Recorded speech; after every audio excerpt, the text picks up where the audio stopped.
Feel the real fear with us. প্রিয় listeners, আসসালামু আলাইকুম। ফ্রাইডে স্পেশাল এপিসোডে সকলকে স্বাগত জানাচ্ছি। আশা করি সবাই ভালো আছেন, সুস্থ আছেন। প্রিয় লিসেনার্স, আমরা হ্যালোইন উপলক্ষে দুটি স্পেশাল এপিসোডের আয়োজন করেছিলাম, কিন্তু সঙ্গত কারণে আমরা হ্যালোইন সংক্রান্ত সকল ধরনের পরিকল্পনা বাদ দিয়েছি। এই বাদ দেওয়ার পিছনে অবশ্য যারা বড় ভূমিকা পালন করেছেন তারা আপনারাই। বিভিন্নভাবে আপনারা আমাকে ইমেল করে, মেসেজ করে জানিয়েছেন যে হ্যালোইন নিয়ে আমি যেন কোনো স্পেশাল এপিসোডের আয়োজন না করি। আমি যখন আপনাদের মেসেজগুলো পড়ছিলাম, আমি বিবেচনা করলাম যে আসলেই এই যে হ্যালোইন স্পেশাল এপিসোড, যেটা আমি এতদিন ধরে করে এসেছি, সত্যি এটা বড় ধরনের একটি ভুল ছিল। হ্যালোইন শুধু একটি নিছক অনুষ্ঠান নয়, এটি কোনো হরর কোনো একটি অনুষ্ঠানের পর্যায়েও ফেলা যায় না।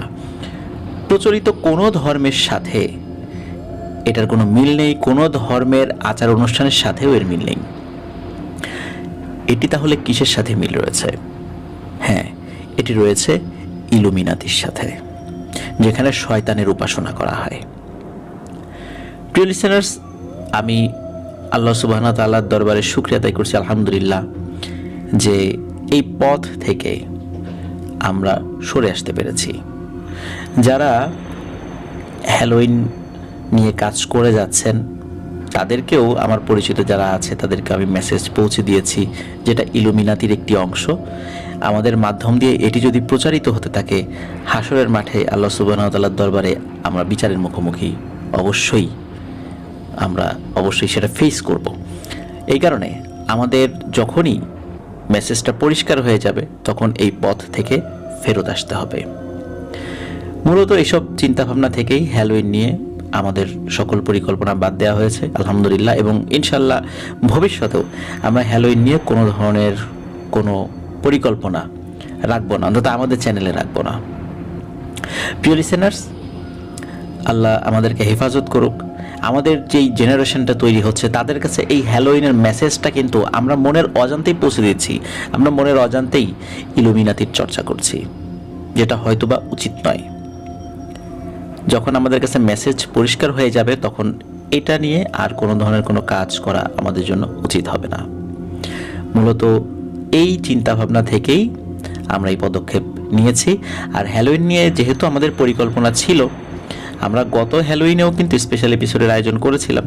এই হ্যালোইনেও পরিকল্পনা ছিল যে এখানে বেশ কয়েকটি গুরুত্বপূর্ণ ঘটনা আপনাদের সামনে উপস্থাপন করব। যেহেতু পরিকল্পনা বাদ দেওয়া হয়েছে, কিন্তু ঘটনা তো রয়ে গেছে। এই ঘটনা আমরা ফ্রাইডে স্পেশাল এপিসোডে আজকে নিয়ে আসছি, এবং আগামীকাল শনিবার আরও একটি স্পেশাল এপিসোড হবে যেখানে সৌমিত্র রয়ের ঘটনা থাকবে। আজকে চট্টগ্রামের আগ্রাবাদ জুবাইর ইসলাম ভাই রয়েছেন, তার পাঠানো ঘটনা আমরা আপনাদের সামনে উপস্থাপন করব, সুফিয়ান হুজুরের ঘটনা। ঘটনাটির শিরোনাম ইতোমধ্যে আপনারা অবগত হয়েছেন। পুরো ঘটনাটা শুনবেন, একটি দীর্ঘ ঘটনা। আশা করছি সকলের কাছে ভালো লাগবে। চলুন শুরু করি ঘটনা যিনি পাঠিয়েছেন জুবাইর ইসলাম ভাই, উনি ঠিক যেভাবে পাঠিয়েছেন আমি সেভাবেই এই ঘটনাটি আপনাদের সামনে উপস্থাপন করার চেষ্টা করব ইনশাআল্লাহ। ঘটনাটি সুফিয়ান ভাইয়ের ভাষায় জুবাইর ইসলাম ভাই উপস্থাপন করেছেন, আমি সেভাবেই বলছেন সুফিয়ান ভাই। 2005 সালের শুরুর দিকের ঘটনা। আল্লাহ তাআলার অশেষ দয়ায় আমি প্যারানরমাল বিষয়গুলোর উপরে বেশ অভিজ্ঞ হয়ে উঠেছিলাম। মোটামুটি ভালো নাম করতে পেরেছি, আলহামদুলিল্লাহ। সব মিলিয়ে আমার দিন ভালোই কাটছিল। মাদ্রাসার শিক্ষক হিসেবে চাকরি পেয়েছি, মসজিদের মুয়াজ্জিন থেকে ইমামতির দায়িত্ব পেয়ে গেছি। বলতে গেলে সব কিছুই ভালো যাচ্ছিল। কিন্তু এর মাঝেও আমার মন থেকে আমার বড় মামা মরহুম সুলাইমান শেখের মৃত্যু রহস্য কখনো মুছে যায়নি। তিনি কোথায় গিয়েছিলেন, কোন বিপদের সম্মুখীন হয়েছিলেন, মারা যাওয়ার আগে তার মুখে শোনা সেই নাম ভেলাদ কাফরিয়ান, ঘাড়ের পিছনে দেখা সেই ত্রিভুজাকৃতি চিহ্ন, সবকিছু আমার মনে ছিল। আমি যখনই বড় দাদাকে ভেলাদ কাফরিয়ান নিয়ে কিছু জিজ্ঞেস করেছি, তখন উনি বলেছেন সময় হলে জানতে পারবে। আর যখন জানবে তখন আর পেছনে ফিরে আসা যাবে না। আমিও সেই সময়ের অপেক্ষায় ছিলাম। অবশেষে সেই সময় আসলো এবং আমার জীবনের খুব কঠিন একটি সময় শুরু হলো। জানুয়ারি মাসের প্রথম দিকের ঘটনা। প্রচণ্ড শীত থাকে তখন গ্রাম এলাকায়, যার কারণে আমি তাহাজ্জুদের সালাত মাঝে মাঝে ঘরেই আদায় করে ফেলতাম। এমনই একদিন সালাত আদায় করতে উঠে কলের দিকে যাচ্ছি অজু করার জন্য। হঠাৎ মনে হলো আমার বাড়ির সীমানার বাইরের দিকে একটি কালো অবয়ব দাঁড়িয়ে আছে। আমি ভেবেছিলাম আমার চাচাতো ভাইদের কেউ হয়তো সালাত আদায় করতে মসজিদে যাচ্ছেন। তাই কে যায় এই বলে হাঁক দিলাম। আমার হাঁক শুনে সেই কালো অবয়বটি আমার চোখের সামনেই অদৃশ্য হয়ে যায়। তখন বুঝতে পারি খারাপ বা ভালো কোনো জিন হয়তো চলাচল করছিল এই পথে। নিশ্চিত নই এটা ভালো না খারাপ। আমি আর কিছু চিন্তা না করে অজু করে ঘরে চলে যাই। তাহাজ্জুদের সালাত আদায় করে কিছুক্ষণ জিকির করে আস্তে আস্তে ফজরের জামাত ধরার জন্য মসজিদের পথ ধরি। সেদিন বিকেলবেলার ঘটনা। আমি মাদ্রাসা থেকে বাসায় এসে দেখি আমার বড় মামাতো ভাই দুজন লোক নিয়ে আমার বাড়িতে এসেছেন এবং আমার জন্যই অপেক্ষা করছিলেন। দুজনের মধ্যে একজন মধ্যবয়স্ক ভদ্রলোক আর একজন যুবক। আমি ভেতরে গিয়ে একটু ফ্রেশ হয়ে তাদের সামনে আসি এবং আমার মামাতো ভাইকে তাদের পরিচয় জিজ্ঞেস করি। তখন আমার মামাতো ভাই বলেন ওনারা অনেক দূর থেকে এসেছেন। উনি রফিক সাহেব, আব্বার বন্ধু মানুষ এবং পেশায় একজন ফল ব্যবসায়ী। আর ইনি তার বড় ছেলে আরমান, তিনিও একজন ব্যবসায়ী। আব্বা ওনাদের ওইদিকে যখন কাজে যেতেন তখন মাঝে মাঝে ওনাদের বাড়িতেই থাকতেন। এই 2-1 দিন ওনাদের বাড়িতে থাকতেন আর ওই বাড়িতে থাকার পরে আব্বা অন্য কোথাও চলে যেতেন। ওনারা কুষ্টিয়া থাকেন। গত কয়েক মাস ধরে ওনার ছোট ছেলের সাথে নাকি খারাপ কিছু হচ্ছে। অনেক ডাক্তার কবিরাজ দেখানোর পরেও কোনো কাজ হচ্ছে না। তাই অনেক কষ্ট করে আব্বার খোঁজে এসেছেন। ওনারা জানেন না যে আব্বা অনেক আগেই মারা গেছেন। জানতে পেরে মন খারাপ করে চলে যাচ্ছিলেন দেখে তোর কাছে নিয়ে আসলাম, দেখ কিছু করতে পারিস কিনা। আমি সেই মুরব্বী ভদ্রলোক রফিক মামাকে জিজ্ঞেস করলাম, মামা আপনার কি সমস্যা? উনি বললেন, বাবা সমস্যাটা যে কি সেটা তুমি না দেখলে বুঝবা না। তুমি যদি একটু কষ্ট করে আমার সাথে যেতে খুব ভালো হতো। তোমার মামা সোলাইমান বেঁচে থাকলে আমি একটু ভরসা পেতাম। এখন কি করব বুঝতে পারছি না। আমি বললাম, মামা আপনি আগে আমাকে বলেন যে কি হয়েছে। আমি না শুনলে তো বুঝতেই পারবো না যে এটা কেমন সমস্যা, আর আমার করণীয়ই বা কী হবে। আমার তো আগে জানতে হবে, তারপর আমি ভেবে দেখব যাওয়া যায় কি না। আপনি আমাকে যা বলবেন একটু গুছিয়ে নেন, আমি আপনাদের জন্য একটু খাবার নিয়ে আসি। এই বলে মেহমানদারি করার জন্য আমি ঘরের ভেতরে গেলাম। ভেতরে বসেই শুনতে পেলাম আরমান ভাই আমার মামাতো ভাইকে জিজ্ঞেস করছেন, ওনার বয়স তো বেশি না, উনি কি পারবে নাকি শুধু টাকা খেয়ে বসে থাকবে? তখন আমার মামাতো ভাই একটু রেগে উত্তর দিলেন, আমার ভাই এসব কাজ করতে কোনো টাকা পয়সা নেন না, শুধু তার পকেট খরচ থেকে যেটা খরচ হয় বা পকেট থেকে যেটা খরচ হয় সেটাই শুধু নেন। তার বাবা তাকে ধমক দিয়ে থামিয়ে দিয়ে আমার মামাতো ভাইকে বলেন, বাবা কিছু মনে করো না, গত কয়েক মাসে আমরা অনেক টাকা খরচ করেছি কিন্তু কোনোই ফল হয়নি, বরং অবস্থা দিন দিন ভয়ানক খারাপ হচ্ছে। এসব কথা চলতে চলতে আমি তাদের জন্য কিছু খই, মুড়ি আর গুড় এনে দেই। আমি রফিক মামাকে বলি, মামা আপনি খেতে খেতে বলা শুরু করেন, কিছুই কিন্তু বাদ দিবেন না, সব কিছু বিস্তারিতভাবে বলার চেষ্টা করেন। আর আরমান ভাই খেয়াল করবেন মামা কিছু বলতে ভুলে যাচ্ছেন কিনা, গেলে আপনি একটু ধরিয়ে দেবেন। এরপর রফিক মামা বলা শুরু করলো। বলছেন রফিক মামা, আমার পরিবারে আমি, আমার স্ত্রী, আমার 2 ছেলে, এই নিয়ে আমাদের সংসার। আমার বড় ছেলের ছোটবেলা থেকে লেখাপড়ার প্রতি টান কম থাকায় তাকে অল্প বয়স থেকে আমি ব্যবসা শেখানো শুরু করি। কিন্তু আহাদ মানে আমার ছোট ছেলেটার মেধা খুবই ভালো এবং পড়ার খুব আগ্রহ থাকায় তাকে ঠিক মতো লেখাপড়া করাই। এবং আল্লাহর অশেষ রহমত আলহামদুলিল্লাহ সে নিজ যোগ্যতা প্রমাণ করে জাহাঙ্গীরনগর বিশ্ববিদ্যালয়ের রসায়ন বিভাগে ভর্তি হয় এবং বর্তমানে 3য় বর্ষের সে একজন ছাত্র। সে তার বিশ্ববিদ্যালয়ের হলেই থাকতো। গত বছর মার্চ মাসে একদিন হঠাৎ তার রুমমেট আমাকে ফোন করে জানায় যে আহাদ বেশ কিছুদিন ধরে অসুস্থ। আমি বা তার ভাই কেউ যেন একটু দেখে আসি। আহাদ মানা করায় সে এতদিন জানাতে পারেনি, কিন্তু আজকে হঠাৎ অবস্থা খারাপ হওয়ায় সে তাড়াতাড়ি ফোন করেছে। আমি দেরি না করে আরমানকে নিয়ে তাড়াতাড়ি ঢাকার উদ্দেশ্যে রওনা দিই।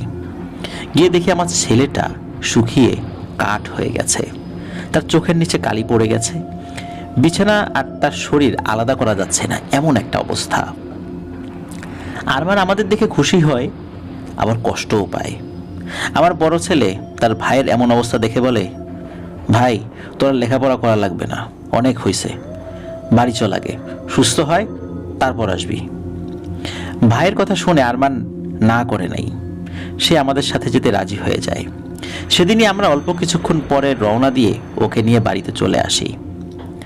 বাড়িতে এসে ওকে কুষ্টিয়া সদরের বেশ কিছু ভালো ডাক্তার দেখাই, কিন্তু অনেক পরীক্ষা নিরীক্ষার পরেও কোনো রোগ ধরা পড়ল না। এর মাঝের একদিন রাতের ঘটনা, তখন রাত আনুমানিক 11টা বাজে। সেদিন আমার দোকান বন্ধ করে আসতে দেরি হয়ে যায়। বাড়ি আসার সময় আমি একটু দূর থেকে দেখি আমাদের গেটের বাইরে একজন বামনাকৃতির লোক দাঁড়িয়ে বাড়ির দিকে তাকিয়ে আছে। আমি একটু সামনে এগিয়ে আসতে সে আমার দিকে না তাকিয়ে ঘুরে উল্টো দিকে হাঁটা শুরু করে। বিষয়টা নিয়ে আমি তেমন কিছু চিন্তা করি না, আমার মনে হলো কোনো ভবঘুরে বা পাগল হতে পারে। এরপরে আমি বাড়ি ঢুকে পড়ি। বাড়ি এসে দেখি সবাই শুয়ে পড়েছে। আমি কাউকে না ডেকে অজু করে আমার ড্রয়িং রুমে এশার সালাত আদায় করতে দাঁড়াই। রুমের লাইট তখন বন্ধ ছিল। সালাত আদায়ের সময় আমার মনে হলো আমার পেছনে কেউ দাঁড়িয়ে আছে। যতক্ষণ আমি সালাত আদায় করছিলাম আমার ততক্ষণই মনে হলো পেছনে কেউ আছে। সালাম ফেরানোর পরে পেছনে তাকিয়ে দেখি না, কেউ তো নেই। যাই হোক, মনের ভুল ভেবে আমি উঠে খানাপিনা শেষ করে ঘুমাতে যাই। সেদিন রাতেই আহাদের চিৎকারে আমাদের বাড়ির সকলের ঘুম ভাঙল। দৌড়ে ছেলের ঘরে গিয়ে আমি আর তার মা দেখি সে মশারির ভেতর বসে চিৎকার করছে আর এদিক সেদিক কি যেন দেখার চেষ্টা করছে।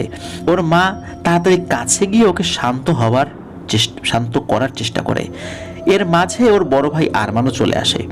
একটু স্থির হলে তাকে জিজ্ঞেস করলাম, কি হয়েছে বাবা, এভাবে চিৎকার করলি কেন? আহাদ বলে, বাবা আমার মশারির বাইরে 1 হাত সমান কয়েকটা মাকড়সা ছিল, এতক্ষণ চারপাশে ঘুরছিল আর কেমন যেন বৃষ্টি শব্দ করছিল। তোমরা আসার সাথে সাথে কোথায় যেন চলে গেল। আমি ভাবলাম অসুস্থ অবস্থায় ঘুমের মধ্যে হয়তো খারাপ স্বপ্ন দেখেছে।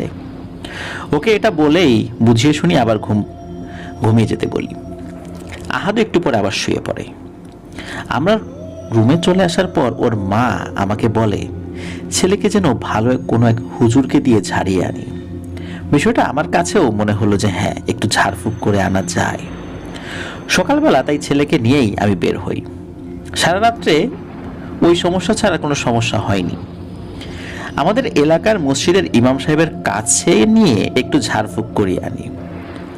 এরপর থেকেই আমাদের বড় ধরনের সমস্যা শুরু হয়।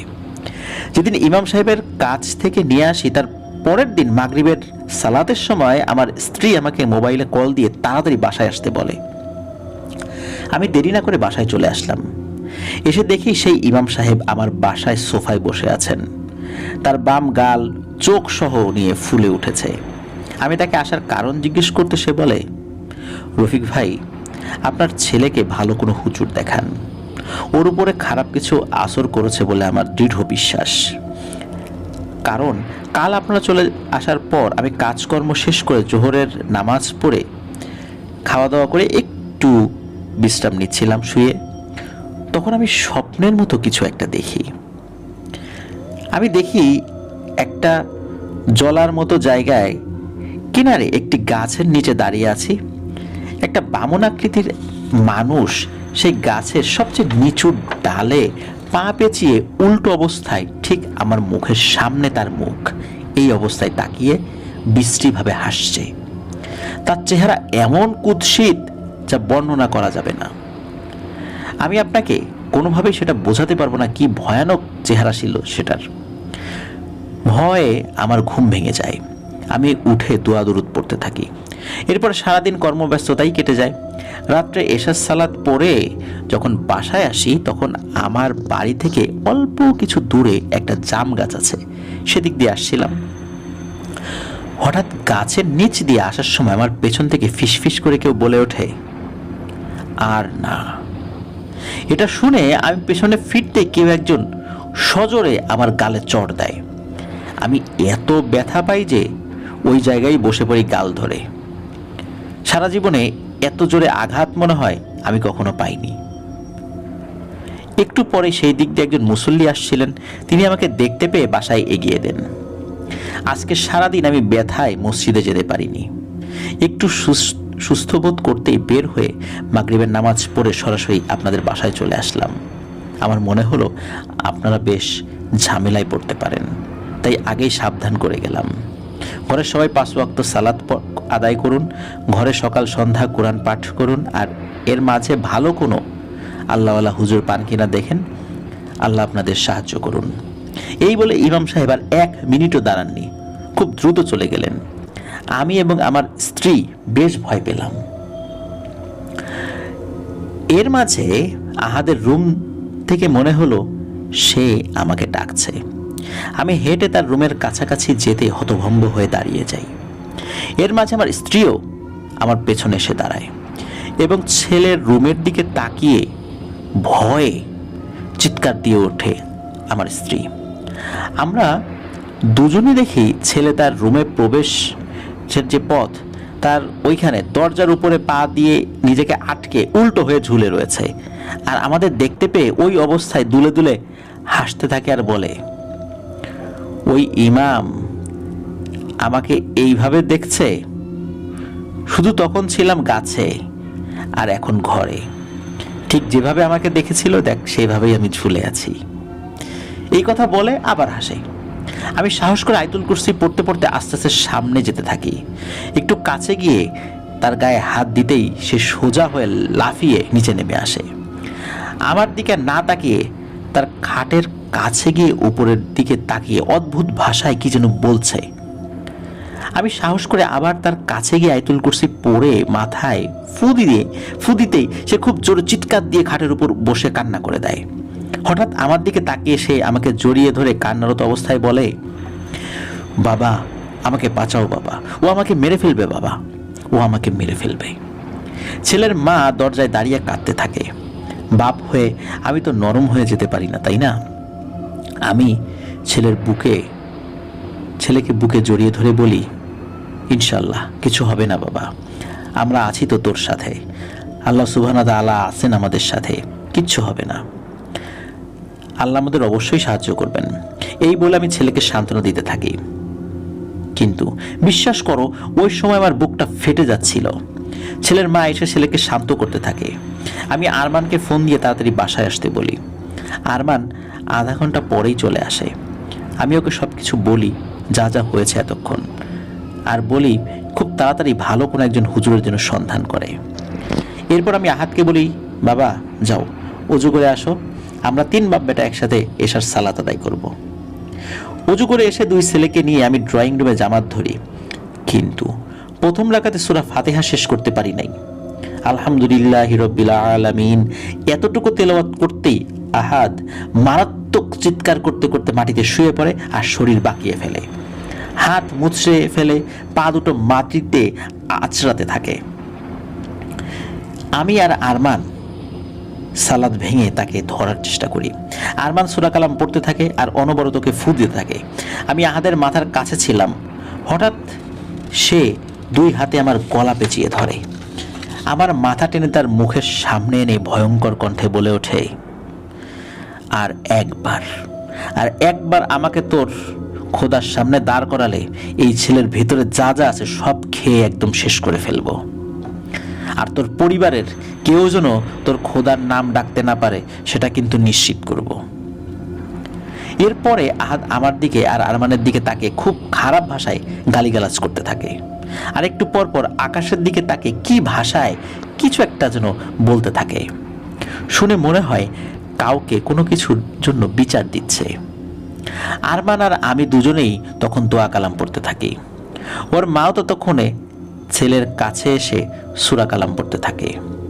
একটু পরে আস্তে আস্তে ছেলের শরীর সোজা হয়ে আসে, আর হঠাৎ সে সোজা হয়ে লাফ দিয়ে উঠে বসে আমার বুকে মাথা দিয়ে কান্না শুরু করে। আমরা বুঝতে পারি এতক্ষণ কিছু একটার উপর ভর করেছিল, যা এখন চলে গেছে। এরপর আমরা আহাদকে তার ঘরে নিয়ে বিছানায় শুইয়ে দেই। অল্প কিছুক্ষণের মধ্যে সে ঘুমিয়ে যায়। আমি আরমানকে পাঠাই আরেকজন হুজুরের খোঁজে, যিনি শহর থেকে একটু ভেতরে গ্রামের দিকে থাকেন। উনি আমাদের এলাকার বেশ প্রবীণ একজন হুজুর। রাত আনুমানিক 10টায় আরমান ওনাকে নিয়ে বাড়িতে আসেন। উনি এসে বসে আমার কাছ থেকে কি কি হয়েছে সব কিছু শুনলেন। এরপর তিনি আহাদের রুমে আরমানকে সাথে নিয়ে প্রবেশ করেন। আমি আর আমার স্ত্রী হুজুরের কথা মতো রুমের বাইরে দাঁড়িয়ে দেখছিলাম। আহাদ তখন গভীর ঘুমে রয়েছে। হুজুর রুমে ঢুকে প্রথমে সূরা কালাম পড়তে পড়তে সারা রুমের চারদিকে দেখলেন। এরপর তিনি আস্তে করে আহাদের খাটে তার পাশে গিয়ে বসেন। হুজুর বসার সাথে সাথেই আহাদ ঘুম থেকে উঠে বসে, সরাসরি হুজুরের চোখের দিকে রাগান্বিত চোখে তাকায় আর বলে ওঠে, তোরা মনে হয় কেউ চাস না এই ছেলেটা আরো কয়েকদিন বাঁচুক। আমার মনে হয় তোদের মাথায় আমার কথা ঢুকছে না, এখন ঢুকবে। এই বলেই আহাদ আমাদের সবার সামনে খাটের উপরে উঠে দাঁড়িয়ে তার জামা খুলে ফেলে এবং নিজের হাতের নখ দিয়ে নিজের শরীর আঁচড়াতে থাকে। এত জোরে আঁচড় দিচ্ছিল যে কিছু কিছু জায়গায় কেটে রক্ত বের হয়ে যাচ্ছিল। হুজুর এমন আকস্মিক ঘটনায় হতভম্ব হয়ে যান। আরমান দৌড়ে গিয়ে তার ভাইকে টেনে বিছানায় ফেলে দেয় এবং 2 হাত চেপে ধরে যাতে সে আঁচড় কাটতে না পারে। আমিও এগিয়ে আরমানকে সাহায্য করি। এর মাঝে হুজুর পকেট থেকে ওনার তসবিহ বের করে আহাদের মাথায় চেপে ধরে খুব দ্রুত কোরআন থেকে কিছু আয়াত পাঠ করতে থাকেন। এমন সময় রুমের বাইরে দাঁড়িয়ে থাকা আমার স্ত্রী হঠাৎ চিৎকার দিয়ে অজ্ঞান হয়ে যায়। প্রায় সাথে সাথে সারা ঘরে আবর্জনা পোড়ালে যেমন গন্ধ হয় ঠিক তেমন গন্ধে ভরে যায়। আমি দৌড়ে আবার স্ত্রীর কাছে যাই, তাকে পাজাকোলা করে তুলে আমার রুমে নিয়ে বিছানায় শুইয়ে দেই। তারপর দেরি না করে আরমানকে আর হুজুরকে খেয়াল রাখতে বলে আমি ডাক্তারের খোঁজে বের হই। বেশ রাত হয়ে যায়, কিছু না পেয়ে চলে আসি। ঘরে এসে দেখি আমার স্ত্রী খাটের উপরে বসে আছে, তার পাশে হুজুর বসে সূরা কালাম পড়ছেন। একটু পরে হুজুর পড়া শেষ করে উঠে আমার দিকে তাকিয়ে বললেন, আপনার স্ত্রীকে নিয়ে ভয় পাবেন না, ওনার কিছু হয়নি, উনি ভয়ে অজ্ঞান হয়ে গিয়েছিলেন। এরপরে হুজুর আমার স্ত্রীর দিকে তাকিয়ে জিজ্ঞেস করলেন, বোন আপনি কি দেখেছেন? তখন আমার স্ত্রী বলে, হুজুর আপনি তসবিহ মাথায় চেপে ধরে যখন সূরা পড়ছিলেন তখন আমি স্পষ্ট দেখতে পেলাম হঠাৎ খাটের নিচ থেকে আচমকা একটা বামন আকৃতির কালো লোমশ, গায়ে কোনো জামা কাপড় নেই, এমন কিছু একটা 4 হাত পা ছড়িয়ে হামাগুড়ি দিয়ে আমার দিকে ছুটে আসছে, অনেকটা মাকড়সার মতো দেখতে। এটা দেখেই আমি চিৎকার দিয়ে ভয়ে জ্ঞান হারিয়ে ফেলি। আমার স্ত্রীর কথা শুনে হুজুর একটু চিন্তিত হয়ে পড়েন। উনি আমার রুম থেকে বের হয়ে এসে ড্রয়িং রুমে গিয়ে বসেন এবং আমাকে ডেকে বলেন, ভাই আপনার ছোট ছেলের সাথে খুবই খারাপ কিছু আছে বলে মনে হচ্ছে, কিন্তু সেটা কি আমি বুঝতে পারছি না। কেনই বা আপনার ছেলের কাছে আসলো তাও বুঝতে পারছি না। আপনার বা ছেলেদের কি কোনো শত্রু আছে যারা আপনার পরিবারে কুফরি কালাম করতে পারে বলে আপনি মনে করেন? আমি কিছুক্ষণ চিন্তা করে বললাম, না ভাই, আমাদের পরিবারে উপরে এত বড় হারাম কাজ করবে এমন তো কেউ আমার চোখে পড়ছে না বা আমার স্মরণেও আসছে না। হুজুর আমার কথা শুনে একটু ভেবে নিয়ে বললেন, আচ্ছা থাক, এখন আর আমার তেমন কিছুই করার নেই। আমি সামনের শুক্রবার বাদ জুম্মা আপনার বাড়িতে আবার আসবো ইনশাল্লাহ। তখন চেষ্টা করে দেখি এই খারাপ জিনিসের সাথে কথা বলতে পারি কিনা। ততদিন আহাদের দিকে খেয়াল রাখবেন যাতে সে নিজের কোনো ক্ষতি না করে ফেলে। নামাজ বাদ দেবেন না কিন্তু ঘরে। বাইরে যখন আজান দেবে তখন নিজেরাও বাড়ির উঠোনে গিয়ে আজান দেবেন। এই কাজগুলো করতে থাকেন, আমি ইনশাল্লাহ শুক্রবার চলে আসব। এই বলে হুজুর বিদায় নিয়ে চলে যান। আমি ওনাকে বিদায় দিয়ে আহাদের রুমে গিয়ে দেখি সে আবার ঘুমিয়ে পড়েছে আর আরমান তার পাশে বসে আছে। এর পরের 2 দিন বাসার সবাই হুজুরের কথা মতো সব পালন করি। আজানের সময় আমি অথবা আরমান কেউ একজন আজান দেই। এর মাঝে আমি বাড়িতে খবর পাঠিয়ে আমার বড় ভাই ও ছোট ভাইকে তাড়াতাড়ি আমাদের বাসায় আসতে বলি। আমার ছোট ভাই মুন্সিগঞ্জে একটি মাদ্রাসায় চাকরি করে এবং বেশ ভালো নামডাক আছে তার এলাকায়। তারা ব্যাপারগুলো শুনে আর দেরি করেনি। বৃহস্পতিবার রাতের মধ্যে আমার বড় ভাই, আমার শ্যালক এবং আমার ছোট ভাই এসে উপস্থিত হয়। আমার ভাই ঘরে ঢুকেই আমার দিকে তাকিয়ে বলে, মেজো ভাই, ঘরে কি কোনো মাছ মাংস পচে গেছে নাকি? এমন বাজে গন্ধ কেন ঘরে? তার প্রশ্নের জবাবে আমি যা যা হয়েছে সবকিছু তাকে বিস্তারিতভাবে বলি। সে চুপচাপ সব শুনে বলে, আচ্ছা, কালকে হুজুর এসে আগে দেখুক, আমিও তো আছি ইনশাল্লাহ। সবাই মিলে আল্লাহ তাআলার কাছে চেয়ে দেখি কোনো সমস্যার সমাধান করতে পারি কিনা আমরা। পরদিন জুম্মার সালাতের পর থেকে মাগরিবের আগ পর্যন্ত হুজুর জন্য অপেক্ষা করতে থাকি, কিন্তু তিনি আসেন না। পরে আমি আরমানকে পাঠাই হুজুরকে নিয়ে আসার জন্য। কিছুক্ষণ পরে আরমান একাই ফিরে আসে এবং এসে আমাদেরকে বলে, বাবা, হুজুর আসতে পারবে না। গত 2 দিন আগে মোটরসাইকেলের সাথে ধাক্কা খেয়ে বেশ আহত হন, এখন সদর হসপিটালে ভর্তি আছেন। এই কথা শুনে আমাদের সবার খারাপ লাগে, কারণ ওই হুজুরকে সবাই খুব ভালোবাসে। উনি খুবই একজন ভালো মানুষ। কিন্তু হঠাৎ করে এমন অ্যাক্সিডেন্ট কেন হলো? এটা কি কাকতালীয় নাকি দুর্ঘটনা, না অন্য কোনো ব্যাপার রয়েছে? আমরা বুঝতে পারছিলাম না। যাক, এরপরে আমার ছোট ভাই আমাকে বলে, মেজো ভাই, আপনি চিন্তা করবেন না, আমি দেখছি কি করা যায়। এরপরে সে বাইরে চলে যায় এবং সাথে কিছু জিনিস কিনে নিয়ে আসে। তার মধ্যে ছিল সুজি দানা, লবণ, মধু আর সরিষার তেল। সে এইগুলো এনে প্রথমে মেঝেতে সুজি দানাগুলো ফেলে এবং ওর মধ্যে একটা বৃত্ত আঁকে। তারপরে বাকি জিনিসগুলো পরে ফু দিয়ে বৃত্তের ভিতরে চলে যায় এবং আমাকে আর আরমানকে বলে যে আহাদকে যেন আমরা নিয়ে আসি। আমরা দুজন আহাদের রুমে গিয়ে দেখি সে খাটের উপর দাঁড়িয়ে উপরের দিকে তাকিয়ে ফিসফিস করে আবার কি কি যেন বলছে। আমার রুমে ঢুকে তার গায়ে হাত দিতেই সে ফিসফিসানি থামিয়ে আমাদের দুজনের দিকে তাকিয়ে হেসে উঠে বলে, কিরে, আমাকে ধরে নিয়ে যেতে আসছিস নাকি? আরে গাধার দল, তোরা কি মনে করেছিস এসব মামুলি কবিরাজি করে কি আমাকে তাড়াবি?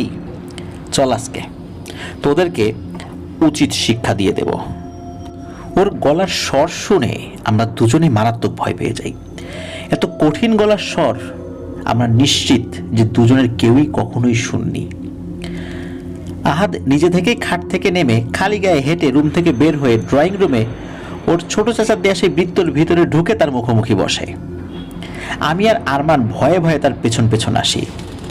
বৃত্তের বাইরে তখন আমি, আরমান, আমার বড় ভাই, আমার শ্যালক আর আমার দোকানের একজন কর্মচারী।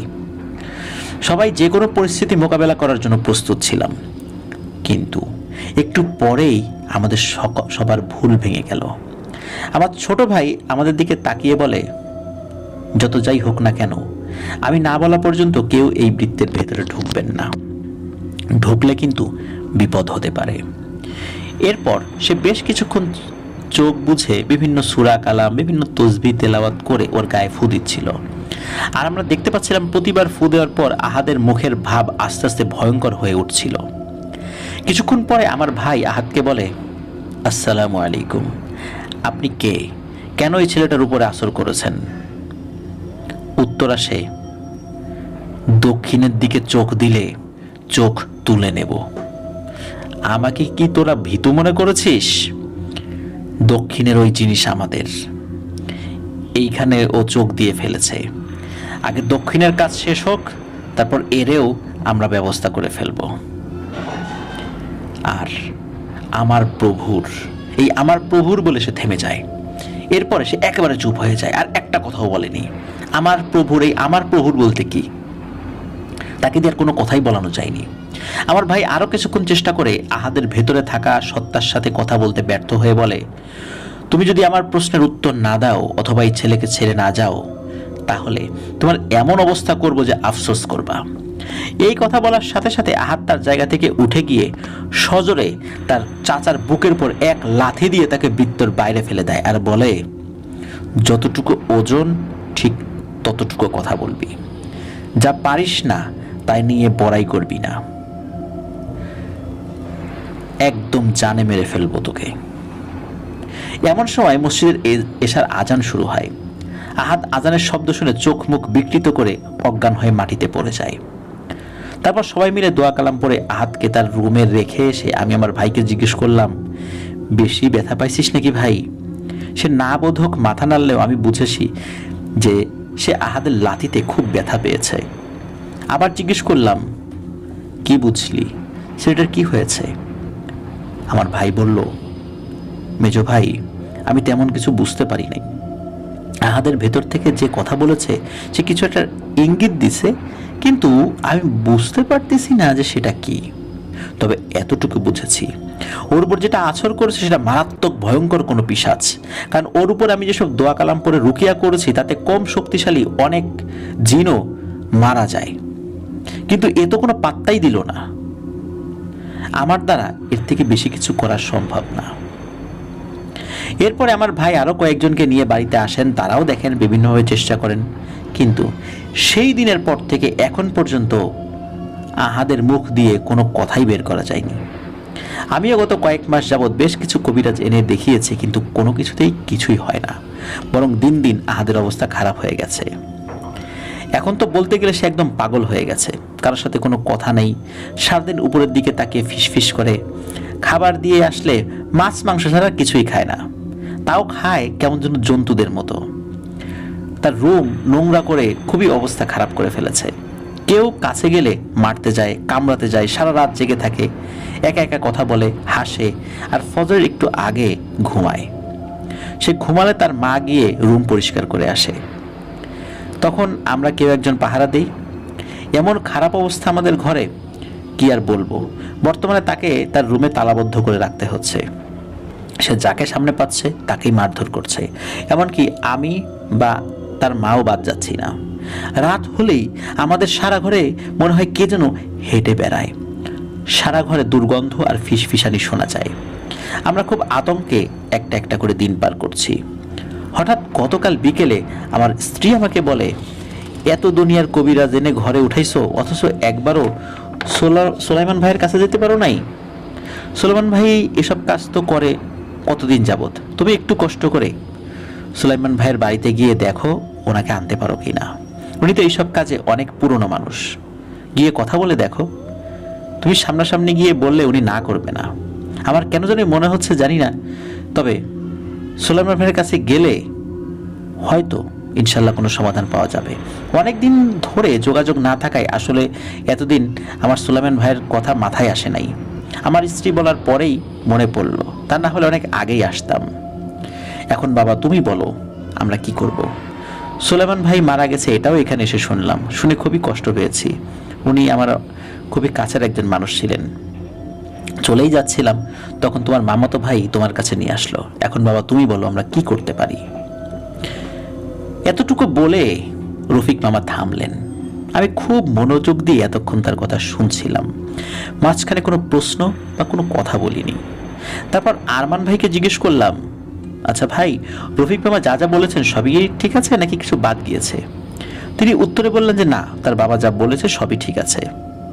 কিন্তু আরমান ভাইয়ের চেহারা দেখে মনে হচ্ছিল তিনি কিছু একটা বলতে গিয়ে বলতে পারছেন না। আমি এই নিয়ে তাকে বিরক্ত করলাম না, আমি জানি সময় হলে তিনি নিজেই বলবেন। আমার মামাতো ভাই আমাকে বললেন, সুফিয়ান কি বুঝলি, কাজটা করবেই? আমি উত্তর দিলাম, ভাই একটু সময় লাগবে, চিন্তা করি। রফিক মামা যেহেতু ব্যস্ত মানুষ, তো আমি যেটা করলাম সেটা হলো ওনার বাড়ির ঠিকানা, মোবাইল ফোন নাম্বার এগুলো সব কিছু রেখে দিলাম এবং বললাম যে আমি যদি যাই আমি তাদেরকে জানাবো। এরপর ওনাদেরকে বিদায় দিলাম, ওনারা চলে যান। আমার মামাতো ভাই তাদেরকে এগিয়ে দিয়ে আসেন। আমার আসলে একটু আলোচনা করার দরকার ছিল বিষয়টা নিয়ে। সেদিন মাগরিবের সালাতের পরে আমি বড় দাদার সাথে যোগাযোগের চেষ্টা করি। এশার সালাতের পর রেহমান, যিনি একজন দাদার অনুগত জিন, তিনি এসে জানালেন যে বড় দাদা মধ্যরাতে আসবেন আমার সাথে দেখা করতে। আমি রাতের খাওয়া দাওয়া শেষ করে আমার সালাতের ঘরে গিয়ে অপেক্ষা করতে শুরু করি তার জন্য। এর মাঝে কোরআন তেলাওয়াত করেছি, কিছুক্ষণ জিকির করেছি, রুকিয়া করার কিছু প্রয়োজনীয় আমল চর্চা করেছি। এভাবে সময় কাটাতে কাটাতে একসময় হালকা চোখ লেগে এসেছিল ঘুমে। কতক্ষণ ঘুমিয়েছি জানি না, হঠাৎ ঘুম ভেঙে দেখি বড় দাদা আমার নামাজের চৌকিতে বসে আছেন। এবং তসবিহ পড়ছিলেন। আমি উঠে বসে ওনাকে সালাম জানাই। উনি আমার দিকে তাকিয়ে একটু হেসে সালামের উত্তর জানালেন। তারপর জিজ্ঞেস করলেন, কি হয়েছে আবু সুফিয়ান, হঠাৎ দেখা করতে চাইলে কেন, কোনো সমস্যা? আমি এরপর ওনাকে রফিক মামার কাছ থেকে শোনা সব ঘটনা বিস্তারিতভাবে বলি। উনি মনোযোগ দিয়ে সব শুনলেন। আমি এটাও বললাম যে ওনার বড় ছেলেকে দেখে মনে হচ্ছিল যে কিছু বলতে চাচ্ছে কিন্তু ভরসা পাচ্ছিল না, বা কিছু একটা মনে করে বলেনি। বড় দাদা সব শুনলেন চুপচাপ। এরপর আমাকে বললেন, তোমার সব কথাই বুঝলাম, কিন্তু রুকিয়ার সময় ওই জিনের বলা কথাটা বুঝলাম না। দক্ষিণের ওই জিনিস তাদের, এটার মানে কি? দক্ষিণের দিকে চোখ দিলে ক্ষতি করবে, আমি এই জিনিসটা বুঝতে পারছি না। সময় দাও, আমি খোঁজ নিয়ে দেখি আগে। আমি জিজ্ঞেস করলাম, বড় দাদা আপনার কি মনে হয় কুফরি করা হয়েছে ছেলেটার উপরে? তিনি উত্তর দিলেন, মনে হয় না ওর উপর কোনো ব্ল্যাক ম্যাজিক করা হয়েছে। এরপর তিনি উঠে পড়েন। যাওয়ার সময় বলেন, আগে খোঁজ খবর জানতে দাও, এর আগে কাউকে কথা দিয়ে ফেলো না। এই বলে তিনি বের হয়ে গেলেন। পরের কয়েকদিন বড়দাদার কাছ থেকে আমি কোনো খোঁজ খবর পাইনি, তিনিও আসেননি। প্রায় 8 দিনের মাথায় এশার সালাতের পরে বাড়ি ফেরার সময় রাস্তার এক পাশে নির্জন জায়গায় রেহমান ভাইকে দাঁড়িয়ে থাকতে দেখি। আমি সালাম দিলে সালামের উত্তর দিয়ে তিনি জানালেন, আগামীকাল রাত্রে আপনার সাথে আমাদের সর্দার মানে বড় দাদা দেখা করতে আসবেন। আপনার নতুন কাজের তথ্য সংগ্রহ করতে আমাদের অনেক কষ্ট এবং সময় লেগেছে। কেন এবং কি খবর আমরা সংগ্রহ করেছি সেটা বড় দাদা মানে আমাদের সর্দার আপনাকে বলবেন। আমাকে শুধু বলা হয়েছে আপনাকে যেন জানিয়ে দেই যে আগামীকাল সর্দার আপনার সাথে সাক্ষাৎ করবেন।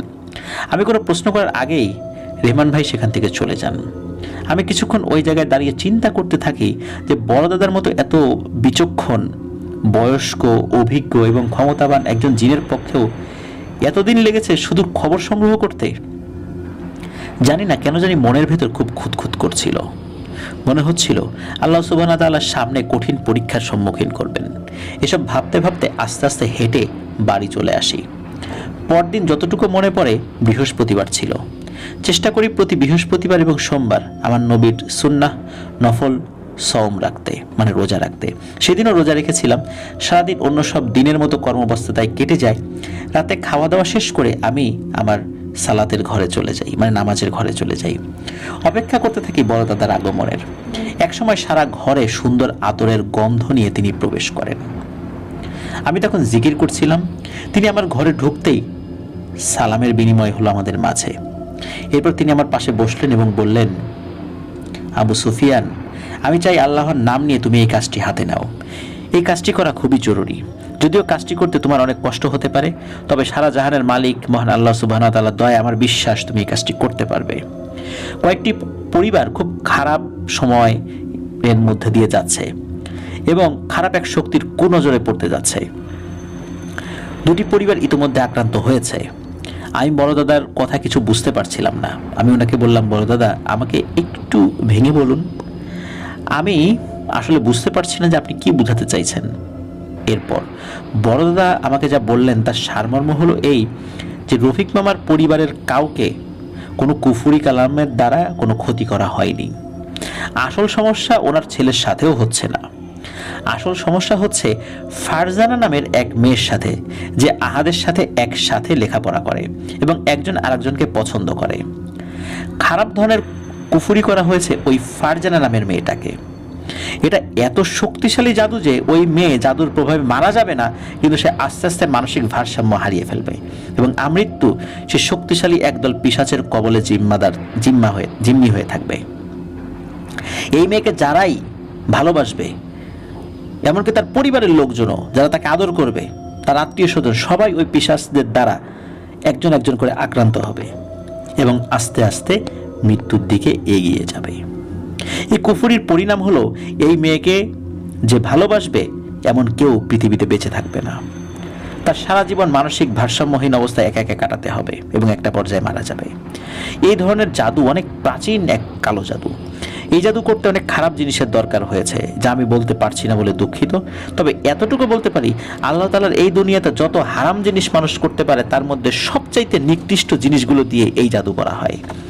এবং যে তান্ত্রিক বা কবিরাজ এই ধরনের জাদু করেছে তারা এমন এক শয়তানের কাছ থেকে সেটা শিখেছে যে অনেক আগে থেকেই অভিশপ্ত। এই জাদুর প্রভাব শুরু হয়ে গেছে এবং এর প্রথম শিকার হয়েছে আহাদ। এসব কিছু জানার পরে আমি বড়দাদাকে জিজ্ঞেস করলাম, আপনি আমাকে এখন কি করতে বলেন? বড়দাদা বললেন, তুমি যত দ্রুত সম্ভব এই ছেলের রুকিয়া শুরু করো, কারণ তার উপরে পিশাচদের একজন খুব নির্যাতন করছে, আর বেশি দেরি করলে হয়তো তাকে বাঁচানো যাবে না। আগে এই ছেলেকে আল্লাহ তাআলার পবিত্র রহমতে সুস্থ করার চেষ্টা করো, এর পরের কাজ আমি তোমাকে ঠিক সময় জানাবো। তবে এতটুকু বলি, মহান রব্বুল আলামিন যদি তোমার প্রতি সহায় হন তাহলে তুমি এই পরিবারগুলোকে বিপদের হাত থেকে রক্ষা করার সাথে সাথে নিজের একটি কাজও শেষ করতে পারবে ইনশাআল্লাহ। এর বেশি কিছু এখন আর জিজ্ঞেস করো না, সময় হলে একে একে সব কিছুই তোমাকে জানানো হবে অথবা নিজেই জানতে পারবে। মনে অনেক প্রশ্ন থাকলেও আর কোনো প্রশ্নই করতে পারিনি তখন, কারণ আমি জানি এই বিষয়ে আর কোনো প্রশ্ন করলে বড়দাদা বিরক্ত হবেন। তাই প্রসঙ্গ পাল্টে রুকিয়া করার পদ্ধতি জেনে নিলাম। বড়দাদা চলে যাওয়ার আগে বললেন, সুফিয়ান, সামনে অনেক কঠিন কিছু সময় পার করতে হবে, মনে মনে প্রস্তুত হও। আর মনে রেখো, এই কাজে আমি এবং আমার সকল অনুসারীরা সকলে মিলে আল্লাহ সুবহানাহু ওয়া তাআলার রহমতে শেষ পর্যন্ত তোমার সাথে থাকবো ইনশাআল্লাহ। এই বলে বড়দাদা চলে গেলেন। আমি খুব চিন্তিত হয়ে পড়লাম, কারণ বড়দাদা স্পষ্টভাবে আমাকে জানাননি যে আমি কিসের বিরুদ্ধে লড়তে যাচ্ছি। এরপর আমি সালাত আদায় করার লক্ষ্যে মসজিদের উদ্দেশ্যে যাত্রা শুরু করি। বাড়ি থেকে বের হয়ে একটু মনে 10 কদম সামনে হয়তো বা গিয়েছি, যেতেই সালাম দিয়ে হামজা ভাই বড়দাদার অনুসারী একজন জিন, তিনি এসে আমার সামনে দাঁড়ান। আমি কিছু জিজ্ঞেস করার আগেই নিজেই বললেন, এখন থেকে আমাদের যে কোনো একজন সবসময় আপনার আশেপাশে থাকবে, এটা আমাদের হুজুরের আদেশ। এটা নিয়ে দয়া করে কেউ কোনো প্রশ্ন করবেন না। এবার আমি রেগে গেলাম এবং বললাম, আপনাদের কাউকে আমি কোনো প্রশ্নই করব না। বড়দাদাও কিছু জিজ্ঞেস করলে বলতে নিষেধ করলেন যে তাকে প্রশ্ন করা যাবে না, আপনিও বলছেন কোনো প্রশ্ন করেন না। আমি বুঝতেছি না যে আপনারা সবাই আমাকে এমন অন্ধকারে কেন রাখছেন। হামজা উত্তর দিলেন, সুফিয়ান, কিছু মনে করবেন না, আমি শুধু আদেশ পালন করছি। অনেক কিছু জানা সত্ত্বেও আপনাকে বলতে নিষেধ করেছেন আমাদের সর্দার, তাই বলতে পারছি না। আর আমরা আমাদের সর্দারের হুকুম পুঙ্খানুপুঙ্খভাবে অনুসরণ করি, তাতে আমাদের প্রাণ চলে গেলেও। আমি আর কথা না বাড়িয়ে অন্য প্রসঙ্গ ধরলাম। রুকিয়া বিষয়ে বেশ কিছু প্রশ্ন করে কিছু খুঁটিনাটি জেনে নিলাম।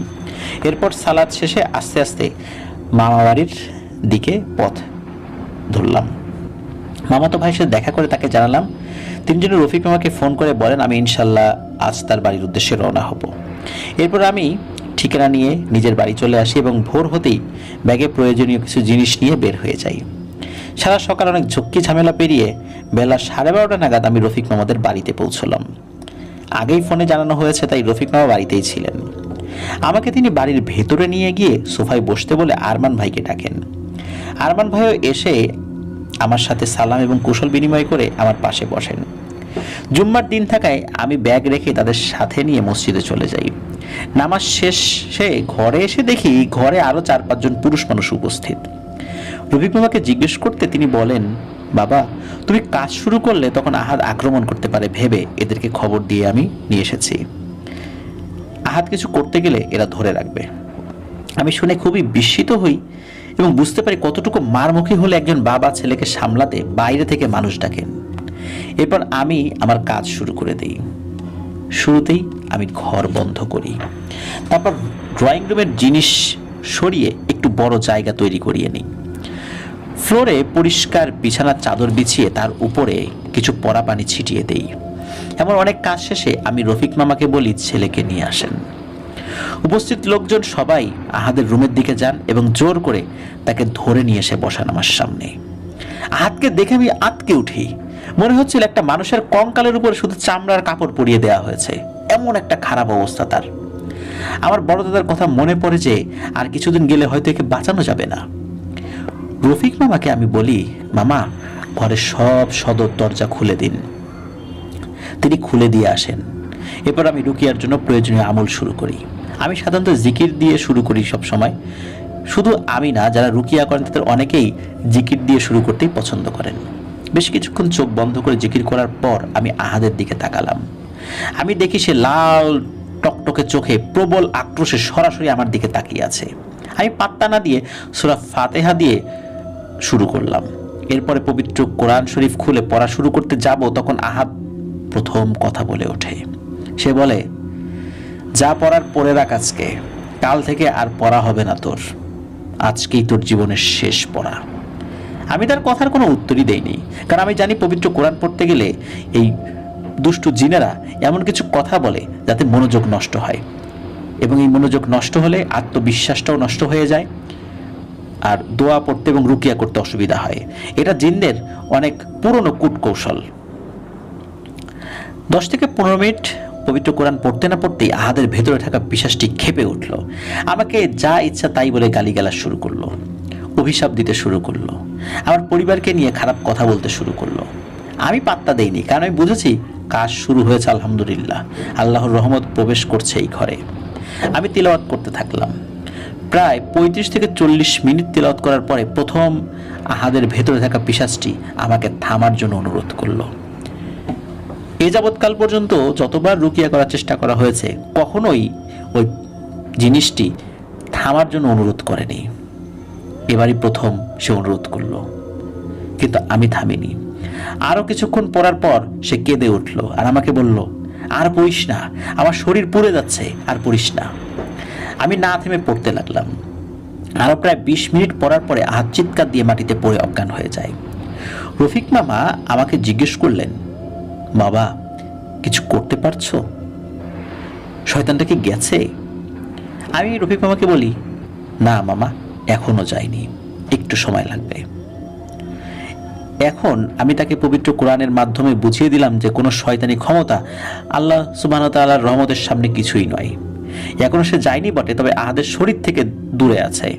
আহাদ জ্ঞান ফিরলে আপনারা তাকে ভালো করে খাওয়া দাওয়া করান। এই পিশাচের সাথে লড়তে তার শরীরেরও শক্তির দরকার আছে। এতটুকু বলে আমি একটু ওয়াশরুমে গেলাম চোখে মুখে পানি দিয়ে আসতে। ফিরে এসে দেখি আহাদের জ্ঞান ফিরেছে এবং সে একটু অবাক হয়ে এদিক ওদিক সবার দিকে তাকাচ্ছে। আমি তার কাছে এসে পাশে বসে জিজ্ঞেস করলাম তার কেমন লাগছে। আহাদ বলল, আপনি কে হুজুর? আপনার নামটা একটু বলবেন? আপনাকে তো আমি চিনি, কিন্তু নাম জানি না।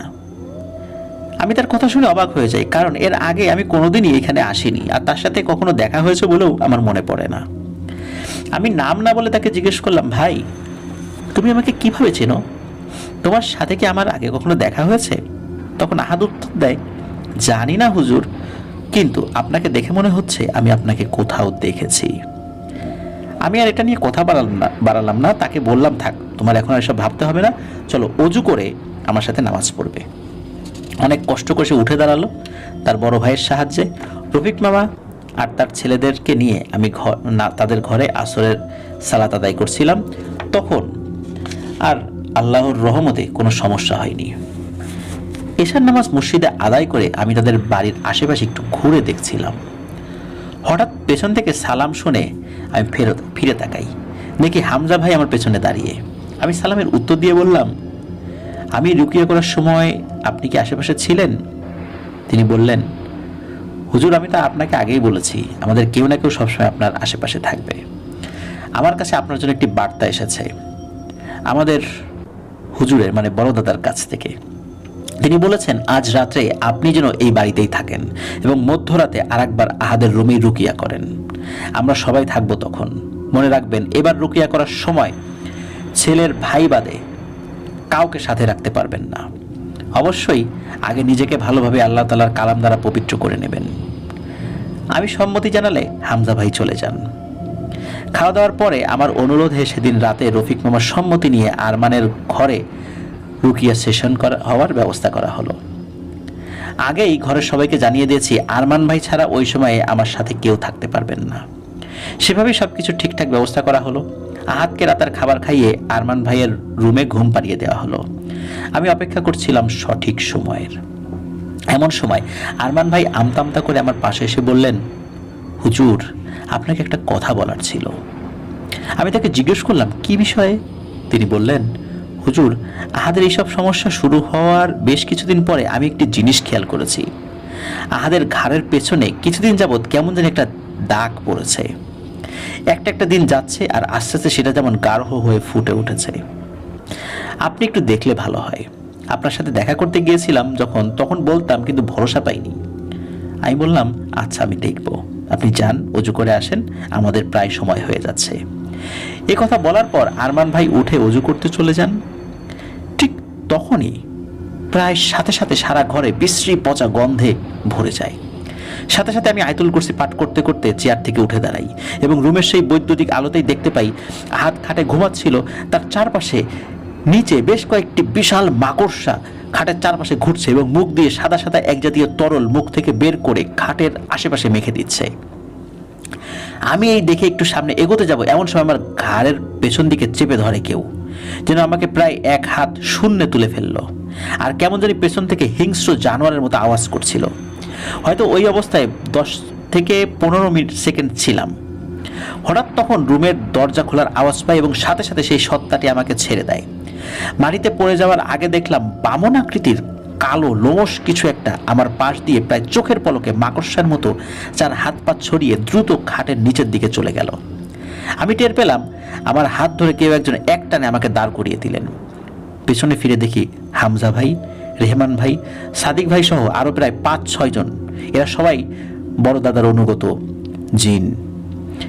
তারা ঘরের ভেতরে প্রবেশ করলেন। আমি বেশ সাহস পেয়ে গেলাম আল্লাহর রহমতে। রেহমান ভাই বললেন, আর দেরি করা যাবে না, আপনি রুকিয়া শুরু করেন, বাকিটা আমরা দেখছি। আমি রেহমান ভাইয়ের কথা মতো পবিত্র কোরআন খুলে পড়তে শুরু করলাম। এমন সময় সামনে তাকিয়ে দেখি আহাত খাটে উঠে দাঁড়িয়েছে এবং বলছে, এই হুজুর, এগুলো বন্ধ কর, আর এদেরকে চলে যেতে বল, তা না হলে এই ছেলেকে এখানেই জানে মেরে ফেলবো। আমি কথা না শুনে পড়ে যেতে লাগলাম। এর মাঝে রেহমান ভাই সহ সবাই খাটের চারপাশ ঘিরে দাঁড়িয়ে গেছে, কিন্তু তারা কেউ খাটের উপরে যেতে পারছে না। সাদিক ভাই হঠাৎ বলে ওঠেন, হুজুর, আপনি পড়তে পড়তে বিছানায় উঠে তার কপালে পবিত্র কোরআন ছুঁয়ে দিন।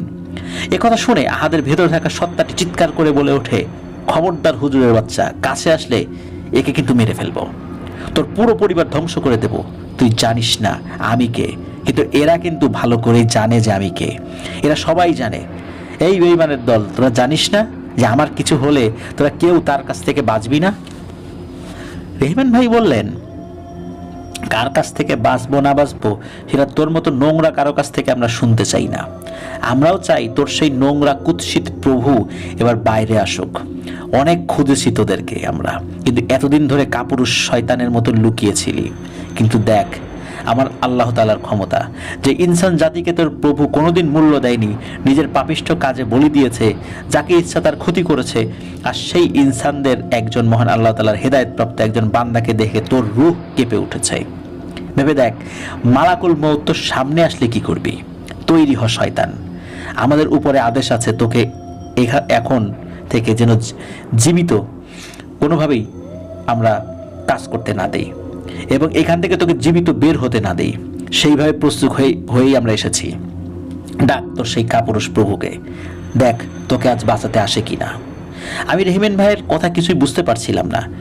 আমি শুধুই পড়ে যাচ্ছিলাম আর এক পা করে সামনে যাচ্ছিলাম। হঠাৎ আহাত চিৎকার থামিয়ে বিছানায় লুটিয়ে পড়লো আর দেখলাম রেহমান ভাইরা সবাই তাদের পাঞ্জাবির ভেতর থেকে মোটা মোটা কিছু শেকল বের করে দাঁড়ালো। আমাকে হামজা ভাই বললেন, হুজুর, আপনার কাজ শেষ, আপনি কষ্ট করে ছেলেটাকে নিয়ে ঘর থেকে বের হয়ে যান। আমি দেরি করিনি, টেবিলের উপরে পবিত্র কোরআন শরীফ রেখে আহাতকে নিয়ে রুম থেকে বের হয়ে আসি। বাইরে এসে দেখি আরমান ভাই মেঝেতে অজ্ঞান হয়ে পড়ে আছেন আর বাসার সবাই ঘুম। এত কিছু হয়ে যাচ্ছে, এদিকে কেউ কিচ্ছু টের পাইনি। আমি অবাক হলাম। আহাতকে আরমান ভাইয়ের পাশের সোফাতে বসিয়ে দিয়ে আমি উঠে দাঁড়াই। হঠাৎ আহাতের ঘাড়ে চোখ পড়তেই চোখ আটকে যায় আমার। আহাতের ঘাড়ের পেছনে উল্টো করে একটি ত্রিভুজের মতো আঁকা চিহ্নটি দেখে আমার মনে হলো আমি এটা আগেও দেখেছি, কিন্তু কোথায় মনে করতে পারিনি। এর মধ্যে মনে হচ্ছিল আরমান ভাইয়ের রুমের ভেতরে ভয়ঙ্কর রকমের মারামারি ধস্তাধস্তি হচ্ছে।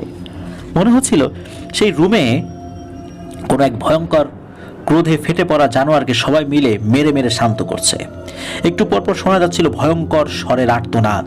এভাবে অনেকক্ষণ মারামারি চলেছিল সেদিন। বেশ কিছুক্ষণ পর আমি দেখলাম রেহমান ভাইয়েরা গলায় হাতে পায়ে শেকল পরিয়ে বেটে কালো উলঙ্গ লোমশ একটি সত্তা, যার চোখ ছিল মাকড়সার চোখের মতো, নাকের উপর থেকে সারা কপাল জুড়ে শুধু কালো কালো ছোট ছোট অসংখ্য চোখ।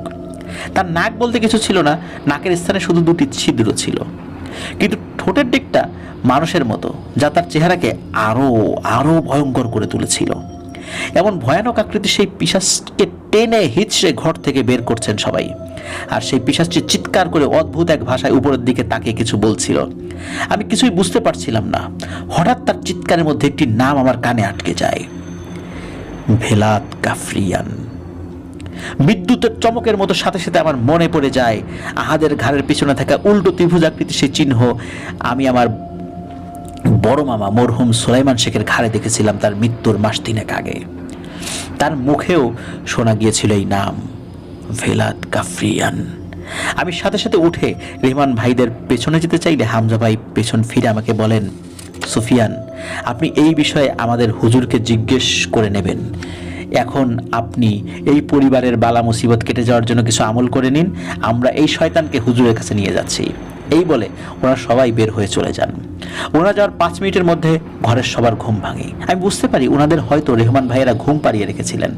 আর আরমান ভাইয়ের রুমে গিয়ে দেখি সারা ঘরে ছোট বড় বিভিন্ন সাইজের মাকড়সা মরে পড়ে আছে, আর সারা ঘরে এদিক সেদিক ছোপ ছোপ রক্ত। এইসব দেখে বাড়ির সবাই ভয় পেয়ে যান। আমি তাদেরকে জানাই, আল্লাহ তাআলা আপনাদের পরিবারের উপর রহমত করেছেন, ভয় নেই, বিপদ ইনশাল্লাহ কেটে গেছে।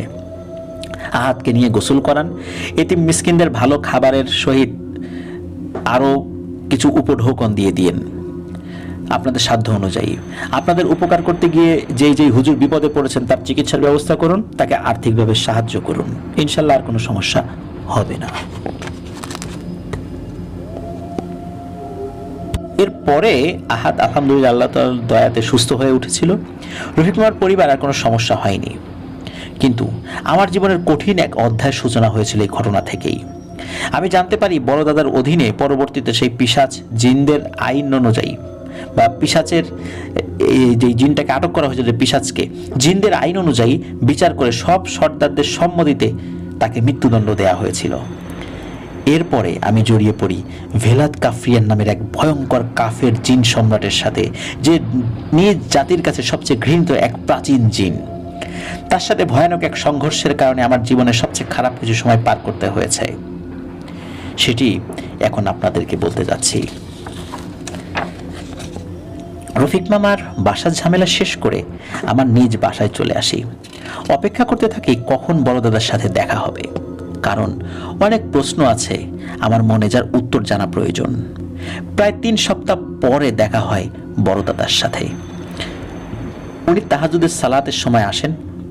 যতটুকু মনে পড়ে আমি তখন কোরআন শরীফ পাঠ করছিলাম। সুন্দর আতরের ঘ্রাণ পেয়ে আমি আয়াত শেষ করে পেছনে ঘুরে ওনাকে সালাম দিলাম। উনি সালামের উত্তর দিয়ে চুপ করে বসে রইলেন। আমি অপেক্ষা করছিলাম কখন উনি কিছু বলবেন। একটু পরে বড় দাদা আমাকে বললেন, তোমার মনে অনেক প্রশ্ন ঘুরছে আমি জানি, কিন্তু সব প্রশ্নের উত্তর দেয়া যাবে না আবু সুফিয়ান। যতটুকু তোমার জানা উচিত ঠিক তাই জানতে পারবে, এর বেশি না। আমি প্রশ্ন করলাম, বড় দাদা আমার কি জানার অধিকার নেই? তিনি বললেন, অধিকারের কথা না সুফিয়ান, বিষয়টি হচ্ছে গোপনীয়তা নিয়ে। এই মুহূর্তে আমি তোমাকে সব ভেঙে বলতে পারছি না, কারণ আমি জানতে পেরেছি যে শয়তানটার উপর তুমি রুকিয়া করে এসেছো সে কাফরিয়ানের খুব অনুগত এবং শক্তিশালী একজন অনুসারী। তাকে নিয়ে গিয়ে অনেক প্রশ্নের উত্তর আদায় করা হয়েছে। আহাদের কাজের মাধ্যমেও তুমিও আমাদের মতো কাফরিয়ানের সাথে এক যুদ্ধে নেমে পড়েছ। তাই তোমার খুব সাবধান থাকতে হবে। আমি জিজ্ঞেস করলাম, বড় দাদা আপনি কিছু করছেন না কেন এই বিষয়ে? বড় দাদা বললেন, তুমি হয়তো মনে করো জিনেরা অনেক কিছুর ক্ষমতা রাখে। আস্তাগফিরুল্লাহ, ভুলেও কোনোদিন এমন চিন্তা মাথায় আসতে দেবে না, এতে তোমার ঈমান দুর্বল হয়ে যাবে। মহান আল্লাহ রব্বুল আলামিন আমাদেরকে অল্প বিস্তার ফারাক করেছেন ইনসানদের কাছ থেকে, সেটা এমন বড় কিছু না। কিন্তু কিছু ইনসান আছে যারা জিনদেরকে সেই ফারাকটাকে অনেক বড় কিছু মনে করে, এবং নির্দিষ্ট কিছু শয়তান সেই মনে করার সুযোগ নিয়ে খারাপ হারাম কাজে লিপ্ত হয় এবং নির্দিষ্ট পাপিষ্ঠ বিপথে পরিচালিত কিছু মানুষের আনুগত্য গ্রহণ করে, নিজেদের শয়তানি কার্যক্রম দিনে দিনে বাড়াতে থাকে। এমনই এক শয়তানের নাম ভেলাত কাফরিয়ান, যে নামের সাথে তুমি ভিন্ন ভিন্ন দুটি সময় পরিচিত হয়েছ, যার সম্পর্কে জানতে তুমি অনেক দিন অপেক্ষা করেছ। হ্যাঁ, তোমার মামার মুখে শোনা সেই নাম এবং আহাদের সাথে থাকা পিশাচের মুখে শোনা সেই নাম একই জিনের। সে একজন কাফির, পথভ্রষ্ট, অত্যাচারী, ক্ষতিকারক এক জিন। শুধু ইনসান জাতির ক্ষতি করেছে এমন না, সে আমাদের জাতির অনেক মুসলিম জিনকে নির্মমভাবে হত্যা করেছে। খুবই ভয়ানক নিষ্ঠুরভাবে হত্যা করা হয়েছে অসংখ্য নিরপরাধ জিনকে। শুধু মুসলিম জিনকে হত্যা করে সে ক্ষান্ত হয়নি, অন্য ধর্মেরও বিভিন্ন জিনদেরকে সে নিষ্ঠুরভাবে নির্মমভাবে হত্যা করেছে। শুধু আমি না, আমার সাথে অনেক সর্দার এবং তার জাতির জিনেরা এই শয়তানকে অনেক দিন ধরে খুঁজে চলেছে। অবশেষে তোমার উসিলায় আমরা তার খোঁজ পেয়েছি, আলহামদুলিল্লাহ। আরও কিছু খোঁজ খবর লাগবে আমার, এরপরে আমি রব্বুল আলামিনের দয়ায় এর বিরুদ্ধে ব্যবস্থা নেব।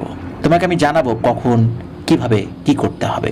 ধৈর্য হারিয়ে ফেলো না, দয়া ভিক্ষা চাও মহান আল্লাহ রব্বুল আলামিনের কাছে, তিনি যেন আমাদের সকলকে তার রহমতের ছায়ায় ঢেকে দেন, আমিন। আজ আমি আসি, অপেক্ষায় থাকো। আমি যদি নাও আসতে পারি, আমার যদি কখনো মৃত্যু হয়ে যায়, আমার অনুগতদের কেউ এসে তোমাকে খবর জানিয়ে যাবে ইনশাল্লাহ। কারণ হায়াত মৌত সবকিছু আল্লাহ সুবহানাহু ওয়া তাআলার হাতে, কে কখন মারা যাবে জানি না। এতটুকু বলে বড় দাদা বিদায় নিয়ে সেদিনের মতো চলে গেলেন। আমি আগের মতোই অন্ধকারে পড়ে রইলাম, কারণ হালকা পরিচয় পেয়েছি সেই শয়তানের, এটা ঠিক, কিন্তু আমার করণীয় সম্পর্কে কোনো ধারণাই দেওয়া হয়নি আমাকে। এর পরে বেশ কিছুদিন কেটে যায়, আমি আমার নিত্যদিনের কাজকর্মে ব্যস্ত হয়ে যাই। এমনই এক হাটবারের দিন বাজার থেকে সদাই কিনে বাড়ি ফিরছিলাম। সময়টা মাগরিবের পরে, কিন্তু এশার একটু আগে। বৃষ্টিবাদলার দিন ছিল সেদিন, রাস্তায় কাদায় মাখামাখি। এর মাঝেই হেঁটে হেঁটে বাড়ি ফিরছিলাম। হঠাৎ বাড়ির কাছাকাছি এসে আমার মন কেমন যেন একটু সতর্ক করে দিল আমাকে। আমি আয়াতুল কুরসি পড়তে শুরু করলাম, আশেপাশে সতর্ক নজর রেখে এগোচ্ছিলাম। আর একটু এগোতেই আমার বাড়ির সীমানার বাইরে একটি জামরুল গাছের পেছনে চোখ পড়তে আমি দাঁড়িয়ে যাই।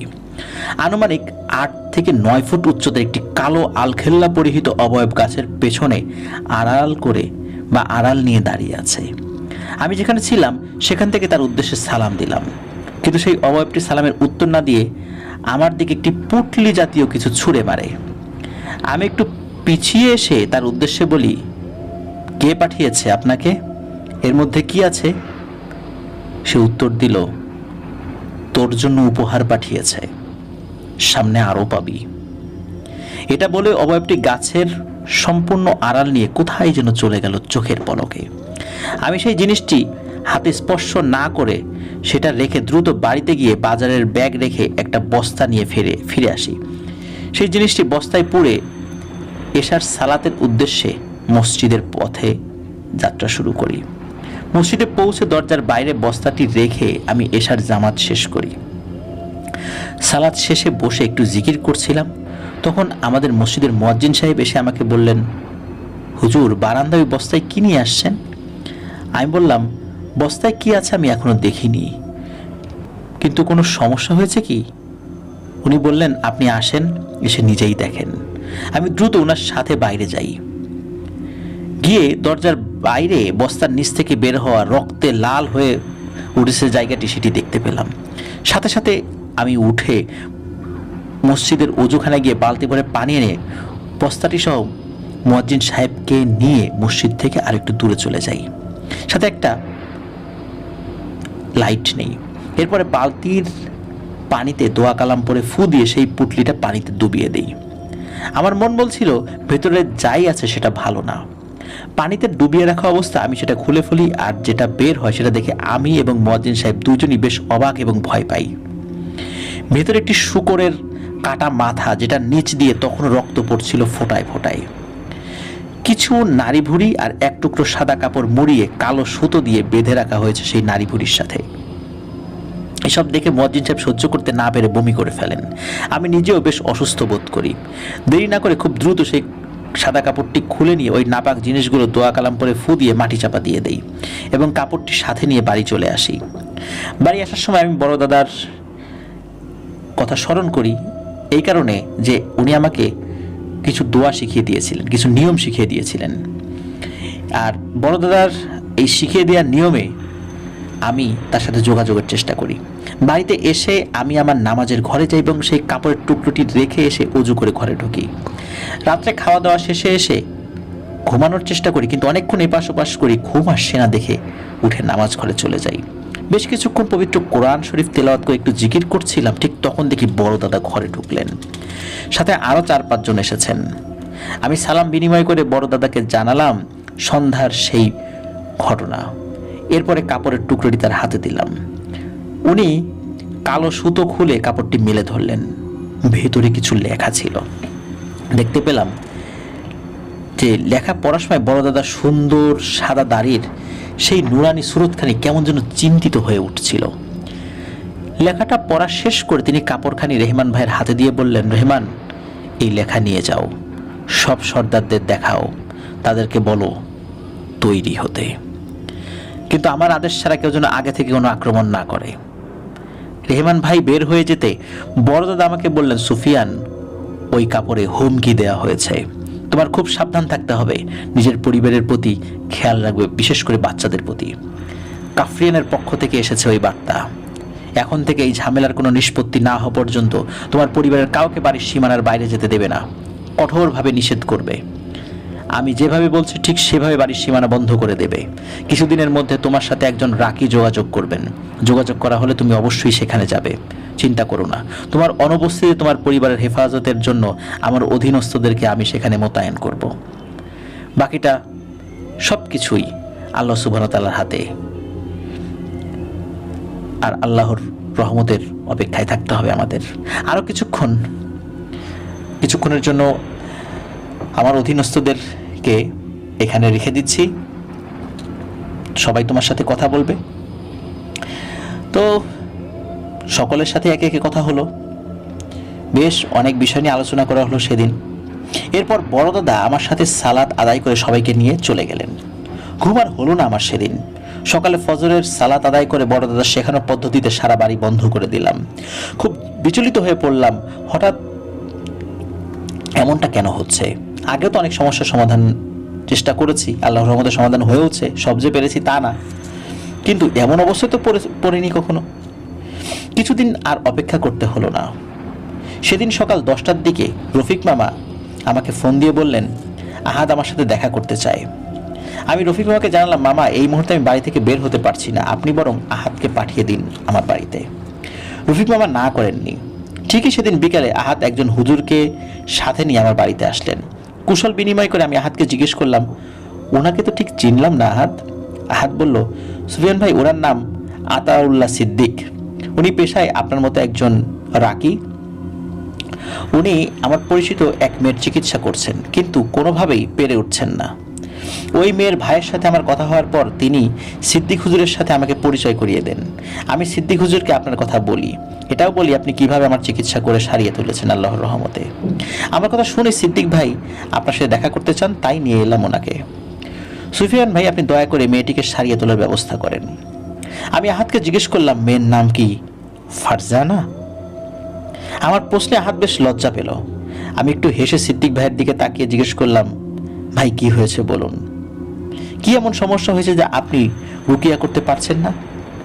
সিদ্দিক ভাই শুরু করলেন, ভাইজান, শুরুতে বলি আমি এসব কাজে নতুন না, অনেকদিন ধরেই জিনের সমস্যা নিয়ে কাজ করছি, কিন্তু এই ফারজানা মেয়েটার মতো সমস্যা আমি আগে কখনো দেখিনি। প্রথম দিন আমি যখন তার চিকিৎসা করতে যাই তখন সে কোনো কথাই বলেনি, আমার কোনো কথার উত্তরও দেয়নি। কিন্তু পরের দিন আমি যখন তাকে প্রশ্ন করি, সে আমার প্রশ্নের উত্তর না দিয়ে আমার পরিবারের সকলের তথ্য শুনিয়ে দিল আমাকে, এমনকি আমার পরিবারের যারা দূরে থাকে তারা কে কি করছে সেটা সহ। আমি ঘাবড়ালাম না, বুঝতে পেরেছি বেশ বদ এবং শক্তিশালী শয়তান এটা, তাই একটু ভিন্ন পথে রুকিয়া করার চেষ্টা করি। ঠিক তখন আমার মনে হলো অদৃশ্য গরম কিছু আমার ঘাড়ে চেপে ধরা হয়েছে। যন্ত্রণায় চিৎকার করে আমি সেখানেই মাটিতে ছটফট করি কিছুক্ষণ। ফারজানার পরিবারের লোকেরা আমাকে ধরে ঘরের বাইরে নিয়ে যান। বাইরে বের হতেই আমি একটু সুস্থতা বোধ করি। সেদিনের মতো আমি বাড়ি ফিরে যাই। বাড়ি ফিরে আসার পর আমার স্ত্রী লক্ষ্য করে আমার ঘাড়ের পেছনে এই চিহ্ন। এটা বলে সিদ্দিক ভাই তার ঘাড়ের পেছনের দিকটা আমাকে দেখালেন, সেই উল্টো করা ত্রিভুজ আঁকা। আমি একটু চিন্তায় পড়ে গেলাম। সিদ্দিক ভাই আবার বলতে শুরু করলেন, সেদিনের পর থেকে আমি নিজেও খারাপ স্বপ্ন দেখতে থাকি, রাতে ঘুমানোর সময় শরীর বন্ধ করে ঘুমাই, কিন্তু কিছুই ঠিক হচ্ছে না। আমার উপকারী এক জিন আছেন, প্রথম দিন তাকে খোঁজ নিতে বলেছিলাম, কিন্তু তিনিও এরপরে আমার সাথে আর দেখা করেননি। আমি কয়েকবার তার সাথে যোগাযোগের চেষ্টা করেছি, কিন্তু পারিনি। গত 5 দিন আগে এশার সালাত আদায় করে যখন বাসায় যাচ্ছিলাম, পথে হঠাৎ কে যেন আমাকে খুব জোরে চড় দেয়। এত জোরে চড় দেয় যে আমি এখনো এই কানে ভালোভাবে শুনতে পাচ্ছি না।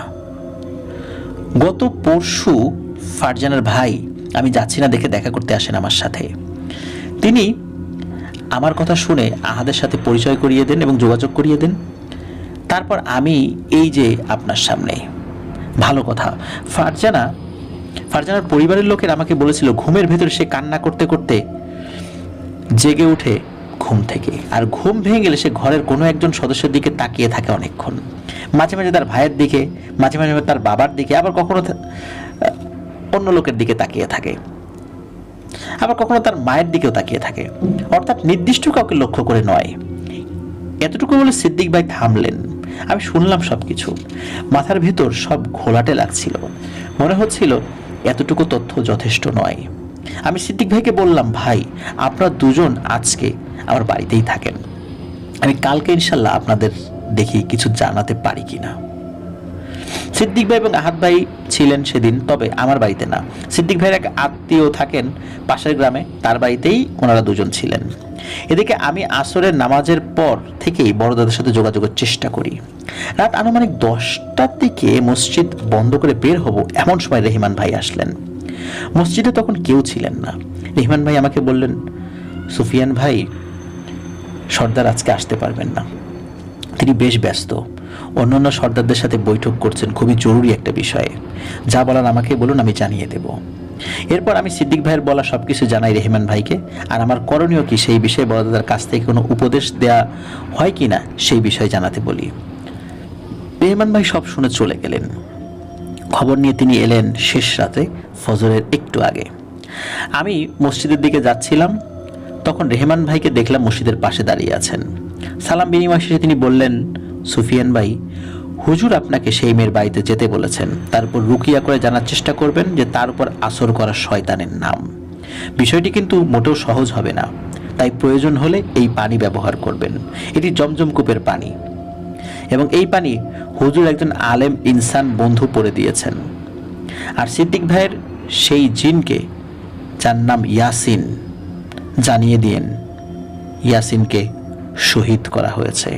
সে আর কখনোই তার কাছে আসবে না, তার ডাকে সাড়া দেবে না। ওই ইয়াসিন যখন তথ্য সংগ্রহ করতে গিয়েছিল, ওই কাফরিয়ানের অনুগত দুষ্টু পিশাচ শ্রেণীর জিনরা তাকে কয়েদ করে ফেলে, আর তাকে নিষ্ঠুরভাবে কষ্ট দিয়ে দিয়ে হত্যা করেছে। কাফরিয়ানের অনুসারীরা এভাবেই অনেককেই হত্যা করেছে। বিষয়টি তাকে জানিয়ে দেবেন।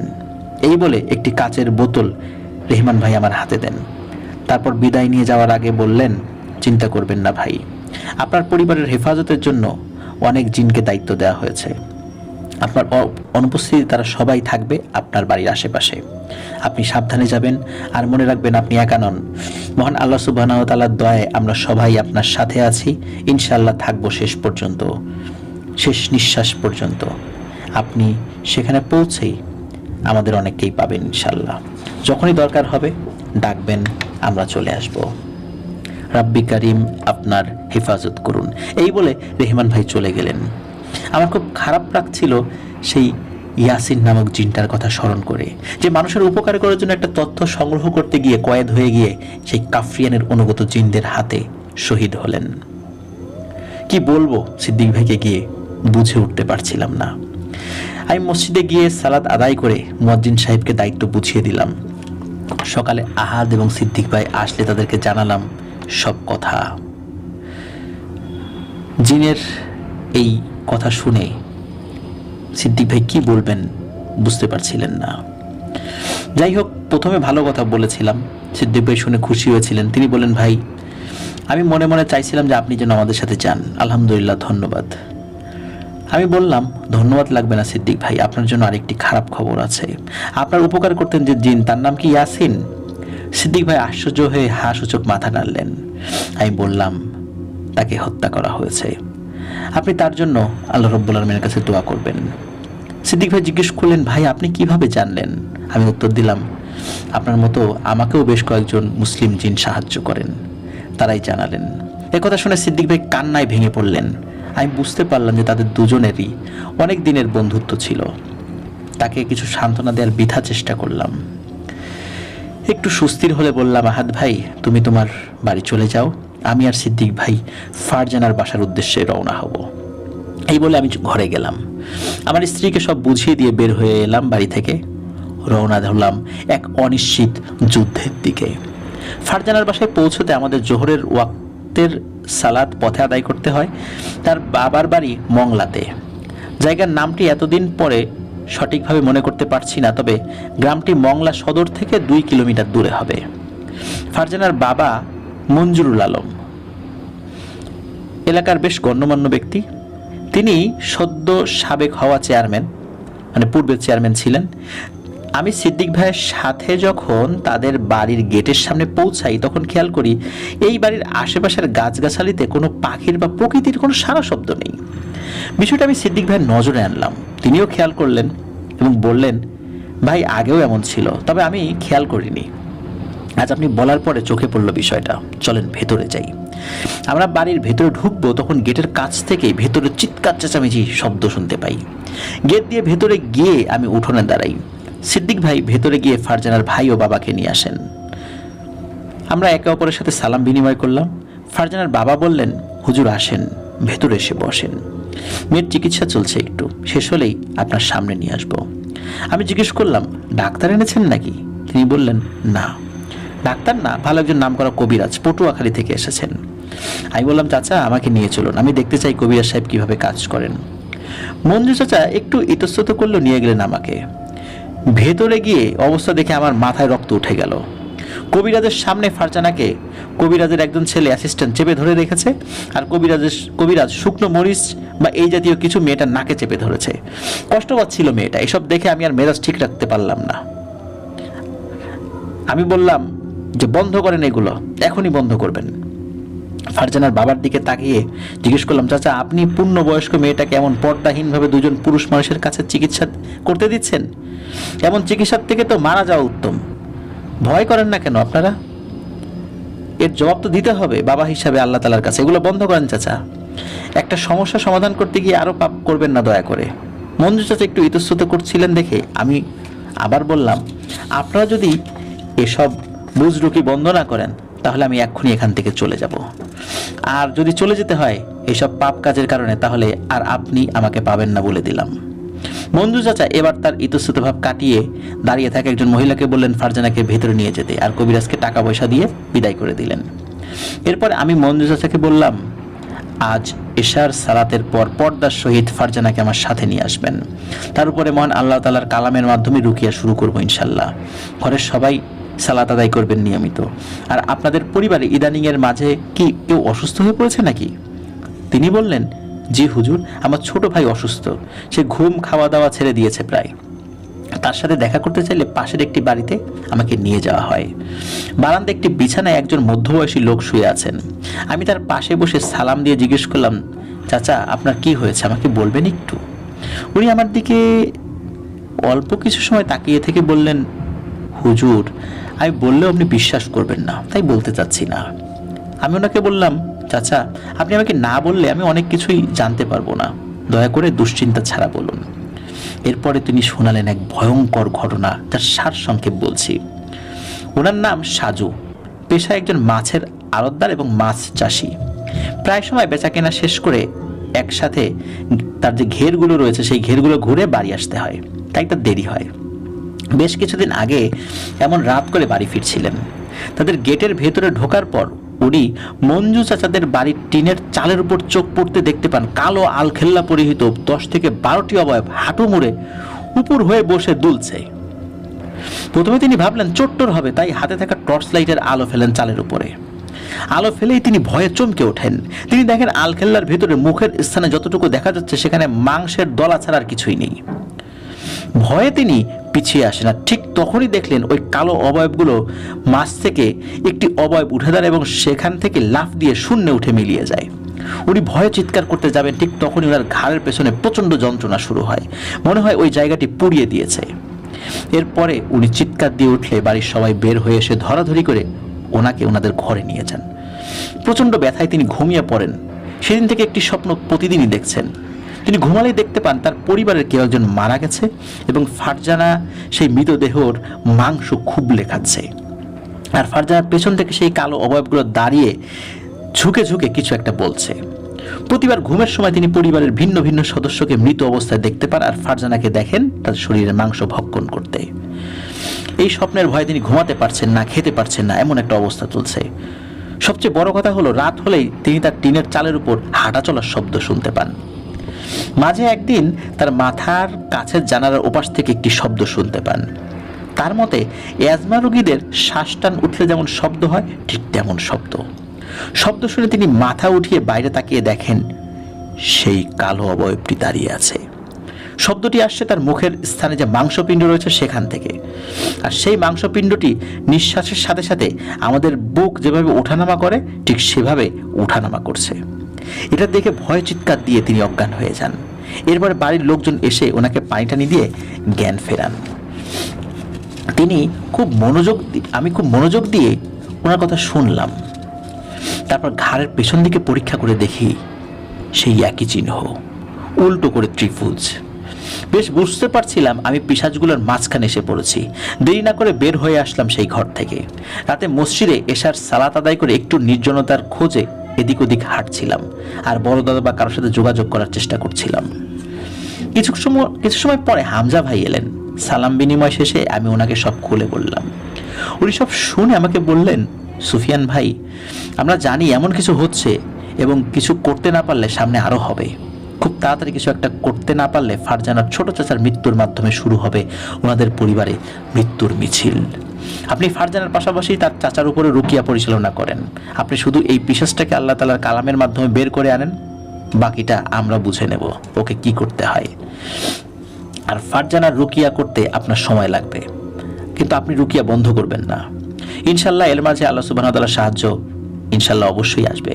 মনে রাখবেন, রুকিয়া শুরু করার পর আপনার সাথেও শয়তানগুলো দেখা হবে, তাই সব সময় সাবধান। কথাগুলো বলে হামজা ভাই চলে গেলেন। আমি ফিরে আসলাম ফারজানার বাড়িতে। এসে দেখি বাড়ির বারান্দার ঘরে ফারজানাকে পর্দার সাথে মেঝেতে পাটি বিছিয়ে বসিয়ে রাখা হয়েছে। হাতে তার খালা বসেছেন, অদূরে তার বাবা, ভাই, মেজো চাচা বসে আছেন। আমি ফারজানার বিপরীতে বসে পড়লাম। ব্যাগ থেকে আমার সব সফরের সঙ্গী পবিত্র কোরআন শরীফ বের করে আনলাম আর বের করলাম বড় দাদার পাঠানো সেই পানি। তারপর ফারজানার উদ্দেশ্যে সালাম দিয়ে বললাম, বোন, কেমন আছো তুমি? কেমন লাগছে তোমার? কি হয়েছে তোমার? আমাকে বলো, আমি তোমাকে সাহায্য করতে এসেছি। ফারজানা স্বাভাবিকভাবে উত্তর দিল, আমি ভালো আছি, আমার কিছু হয়নি হুজুর, তবে আপনার কিছু হবে, নিশ্চিত থাকুন। কথা শুনে অবাক হইলাম, এত সাবলীলভাবে সুন্দরভাবে আমার কিছু হবে, আপনি নিশ্চিত থাকুন, এই কথাটা বলতে পারলো। মনে মনে যা বোঝার বুঝে নিলাম। আমি আর কিছু জিজ্ঞেস না করে রুকিয়া শুরু করলাম। কোরআন শরীফ পাঠ করার যখন শুরু করেছি, ফারজানার চেহারায় পরিবর্তন শুরু হলো। অল্প কিছুক্ষণ পরে সে ক্ষেপে উঠল। তার খালা, ফুফু, আরও কিছু মহিলা তাকে জোর করে বসিয়ে রাখার চেষ্টা করছেন, কারণ ফারজানা বারবার উঠে যেতে চাইছিল। বেশ কিছুক্ষণ কোরআন শরীফ পাঠ করার পরে দেখি ফারজানার শরীর নিস্তেজ হয়ে যায়। আমি তাকে ঘরে নিয়ে যেতে বলি। এরপরে মঞ্জু চাচাকে বলি, চাচা, আমাকে কিছুদিন সময় দিতে হবে, কারণ ওর উপর যে আসর করছে সে বেশ শক্তিশালী। মঞ্জু চাচা সম্মতি দিলেন। আমাকে তার বাড়িতে থাকতে বললে আমি মানা করে দিলাম। তাকে অনুরোধ করলাম তিনি যেন আমাকে কোনো একটি মসজিদে থাকার ব্যবস্থা করে দেন। এলাকার প্রভাবশালী মানুষ তিনি, তাই এই কাজটি খুব সহজে করে ফেলতে পারলেন, খুব বেশি সময়ও লাগলো না। এরপরে ওনার সাথে নিয়ে আমি ফারজানার ছোট চাচার ঘরে যাই। ওনাকে অজু করিয়ে আনতে বলি। অজু করে আসার পর ওনার উপর রুকিয়া পরিচালনা শুরু করি। বেশ কিছুক্ষণ কোরআন শরীফ তেলাওয়াত করার পর সবার সামনেই সেই সাজু চাচা হঠাৎ উপরের দিকে তাকিয়ে চোখ বড় বড় করে গলা দিয়ে বিদঘুটে ঘর ঘর শব্দ বের করতে থাকে। ঘরের সবাই এমন শব্দে ভয় পেয়ে যান। আমি কিন্তু তেলাওয়াত বন্ধ করলাম না, পড়তে থাকলাম। হঠাৎ দেখি ওনার মুখ দিয়ে কালো ধোঁয়ার মতো বের হচ্ছে, আর উনি সোজা হয়ে বসে থাকা অবস্থায় উপরের দিকে মুখ হাঁ করে ছটফট করছেন। প্রায় 2 মিনিট সেই ধোঁয়া বেরোলো। এরপরে সাজু চাচা জ্ঞান হারান। সেই ধোঁয়ার কুণ্ডলি ঘরের চালের ফাঁকা দিয়ে মিলিয়ে গেল। সবাই ধরাধরি করে সাজু চাচাকে বিছানায় নিয়ে আসেন। অল্প একটু পরেই ওনার জ্ঞান আসে। জ্ঞান ফেরার পরে আমার সাথে আনা সেই পানি থেকে একটু খাইয়ে দিলাম ওনাকে, আর বললাম, চাচা আপনি এখন ঘুমান, ইনশাল্লাহ আজ রাতে আর আপনি খারাপ কিছু দেখবেন না। বাকিদের দিকে ফিরে বললাম, আপনারা সবাই ফজরের আজান দিলে মসজিদে চলে আসবেন, সবাই মিলে 5 ওয়াক্তের সালাত জামাতে আদায় করবেন। ঘরের কোনো পুরুষ মানুষ আজ থেকে ফজরের নামাজের সময় ঘুমিয়ে যেন না থাকে সেদিকে খেয়াল রাখবেন।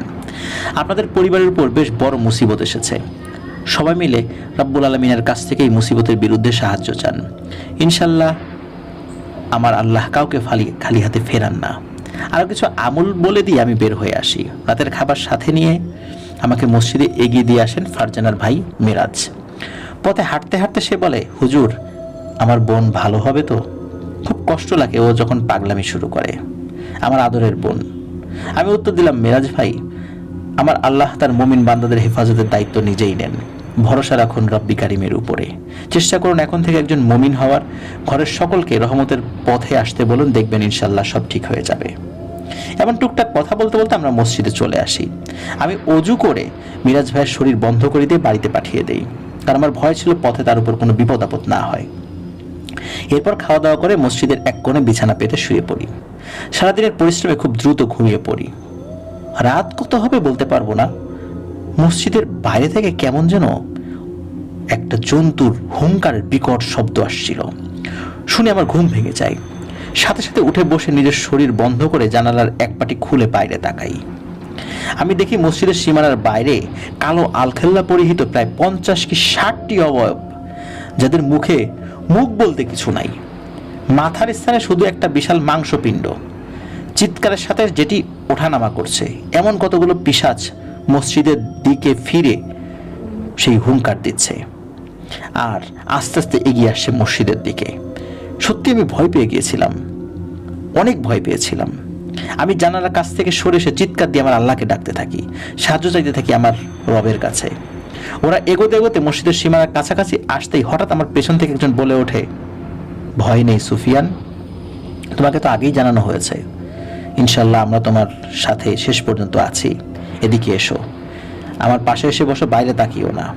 আমি পেছনে ফিরে দেখি বড় দাদা একদম সামনের কাতারে বসে আছেন। ওই মুহূর্তটায় আমার যে কেমন খুশি লেগেছে তা আমি বোঝাতে পারবো না। খুশিতে আমার চোখে পানি চলে আসে। আমি দৌড়ে গিয়ে বড় দাদার হাতে চুমু খাই। বড় দাদা আমার মাথায় হাত রেখে শান্ত করেন এবং বলেন, চিন্তা করো না সুফিয়ান, শিকার করার আগে শিকারকে তার শিকারের ক্ষমতা সম্পর্কে ভালোভাবে জানতে হয়। যে পারে না সে নিজেই শিকারে পরিণত হয়। বাইরের ওই শয়তানগুলো ঠিক তাই হয়েছে, চলো নিজেই দেখবে। কথা বলে আমার হাত ধরে টেনে নিয়ে নিজেও তিনি আমার সাথে জানালার পাশে এসে দাঁড়ালেন। দেখলাম পিশাচগুলো ততক্ষণে মসজিদের দরজার কাছে চলে এসেছে। আমাকে দাঁড় করে রেখে বড় দাদা মসজিদের দরজার দিকে গিয়ে খুলে দিয়ে দাঁড়ালেন সেখানে। ওনাকে দেখে পিশাচগুলো হঠাৎ হুঙ্কার এবং সামনে এগোনো বন্ধ করে দাঁড়িয়ে পড়ল। বড় দাদা শয়তানগুলোর উদ্দেশ্যে বললেন, হে কাফরিয়ানের অনুসারী শয়তানরা, কালিমা তো তোদের নসিবে নাই। মৃত্যুর আগে অন্তত তোদের নেতাকে জানিয়ে দে যে আমি তোদের হত্যা করতে যাচ্ছি। যা, এখনই জানিয়ে দে, কারণ এখান থেকেও তোরা তোদের নেতাকে জানিয়ে দিতে পারবি। এই কথা শেষ হওয়ার সাথে সাথে আমি দেখলাম চারদিক থেকে হামজা ভাই, সাদিক ভাই সহ প্রায় 300-400 জিন পিশাচগুলোর উপর ঝাঁপিয়ে পড়ল। তাদের সবাই বিচিত্র সব অস্ত্র নিয়ে এসেছেন। এই ধরনের অস্ত্র কখনো দেখিনি আমি। কেউ কেউ সেই পিশাচদের হাতের উপর ঝাঁপিয়ে পড়েছে, কেউ পায়ের উপর, কেউ মুখের উপর। মোট কথা কোনো দয়া দেখানো হলো না তাদের উপরে। দীর্ঘ সময় মসজিদের সামনে তাণ্ডব চলল। বেঁচে থাকার তাগিদে পিশাচগুলো অনেকক্ষণ লড়েছে, কিন্তু সংখ্যা এবং শক্তিতে তারা টিকতে পারল না। 3 জন পিশাচ বাদে বাকি সবগুলোকে সেখানেই হত্যা করা হয়। ওই 3টির গলায় হাতে পায়ে শেকল পরিয়ে নিয়ে যাওয়া হয়। অন্য মৃত পিশাচগুলোর দেহও তারা নিয়ে যান। এদিকে বড় দাদার অনুসারী আমাদের 4 জন মুসলিম ভাইও শহীদ হন সেই যুদ্ধে। বড় দাদা তাদের কাছে যান, প্রত্যেকের মাথায় হাত বুলিয়ে দেন তিনি, চুমু খান সবার কপালে। সেদিন আমি দেখেছিলাম রব্বুল আলামিনের সৃষ্টি করা একজন শক্তিশালী মাখলুকাতের চোখে অশ্রুধারা। উপস্থিত সকল মুসলিম জিন ভাইদের চোখে অশ্রু। আমি নিজেও নিজেকে ধরে রাখতে পারিনি। শহীদদের পাঠিয়ে দিয়ে বড় দাদা আমাকে নিয়ে আবার ভেতরে আসলেন। কিছুক্ষণ চুপচাপ থেকে বলতে শুরু করলেন, আবু সুফিয়ান, তোমার কাজ প্রায় শেষ, বাকিটা কাল আমার এক বন্ধু আসবেন, এইখানে উনি করবেন, তুমি তার সাথে থেকো। কাফরিয়ান ফারজানা নামের মেয়েটির শরীরে আশ্রয় নিয়েছে। ভালোভাবে অনেক সময় নিয়ে খোঁজ নেওয়ার পরে আমি আসল ঘটনা জানতে পেরেছি। তোমার মামা মরহুম সুলাইমান শেখ যে কাজটি করতে গিয়ে আহত হয়ে ফেরেন, সেই কাজ করার সময় তিনি কাফরিয়ানের ছেলেকে হত্যা করতে সক্ষম হন এবং তার ছেলের সাথে থাকা কাফরিয়ানের আদলে তৈরি কালো পাথরের একটি মূর্তি তিনি সাথে নিয়ে যান রফিক সাহেবের বাসায়। 2 দিন পরে তোমার মামা ভুল তথ্যের ভিত্তিতে আবার বের হয়ে যান কাজ শেষ করতে এবং ভেলাত কাফরিয়ানের শিকারে পরিণত হন। রফিকের বাসা থেকে বের হওয়ার আগে সেই মূর্তিটি রফিকের কাছে আমানত হিসাবে রেখে আসেন, কিন্তু নতুন বাড়িতে ওঠার সময় তিনি সেটি হারিয়ে ফেলেন, যা পরবর্তীতে আহাদ খুঁজে পায় এবং আবেগের বশবর্তী হয়ে ফারজানাকে সেটি আবার উপহার দেয়, যেহেতু আহাদ ফারজানাকে পছন্দ করত। এরপর থেকে ফারজানা অসুস্থ হতে থাকে। ভেলাত চেয়েছে ফারজানার আপন কাউকে সে বাঁচিয়ে রাখবে না, একজন একজন করে স্বীকার করবে। এই জন্য সে তার অনুসারীদেরকে নিয়ে ফারজানার পরিবারের মাঝে বিভীষিকার মতো প্রবেশ করে।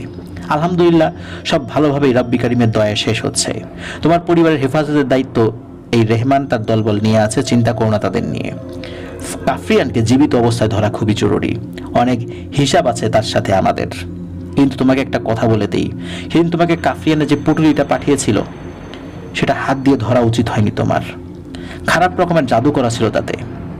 তুমি আমার জন্য অপেক্ষা না করে নিজেই এটি ধরে ফেলেছ, কাজটি নিজেই করে ফেলেছ। সারা জীবন তোমাকে ভোগাবে এই জাদু, যেটা আমাদের সকল ক্ষমতার বাইরে। আল্লাহ তাআলা এবং আমার রসুলের তরিকা মতো চলার চেষ্টা করবে, ইনশাল্লাহ এগুলো হয়তো অনেকখানি কমে যাবে, এই জাদুর প্রভাব কমে যাবে, তবে একেবারে কিন্তু যাবে না, সারাটা জীবন তোমাকে এটা ভোগ করতে হবে। চলো এখন শুকরিয়া নামাজ আদায় করি একসাথে। কথা বলে থামলেন বড় দাদা। এরপর আমরা একসাথে সালাত আদায় করার পর উনি বিদায় নিয়ে চলে যান। সেদিন ফজরের নামাজের পরে আমি আস্তে আস্তে ফারজানের বাড়ির উদ্দেশ্যে হাঁটতে থাকি।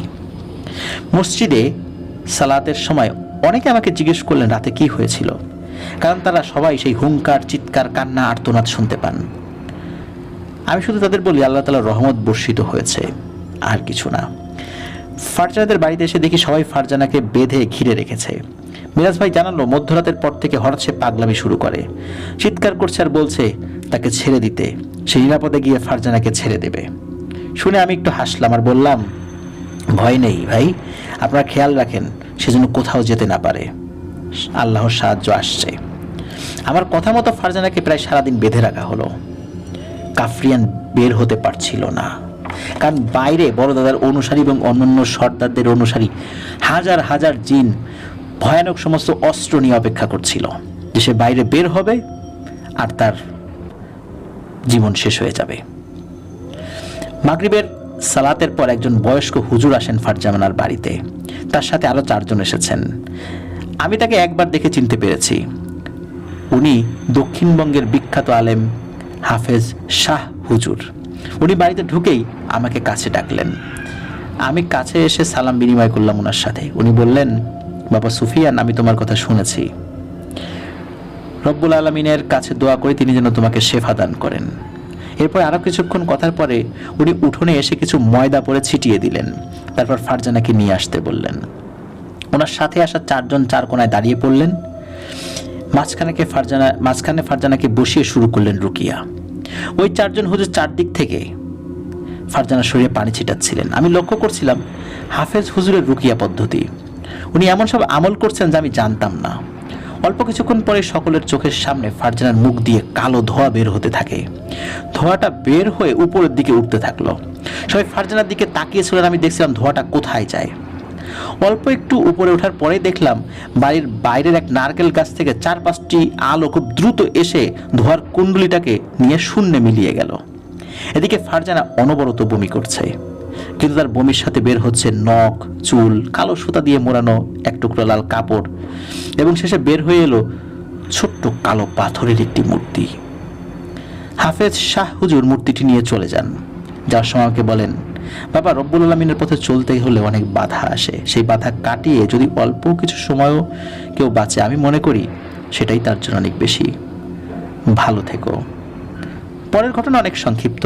ফারজানা আস্তে আস্তে সুস্থ হয়ে ওঠে, তার পরিবারেও আর কোনো সমস্যা হয়নি। সমস্যা যা হয়েছিল আমার, সে এক অন্য ঘটনা, ইনশাল্লাহ বেঁচে থাকলে কোনো একদিন বলবো।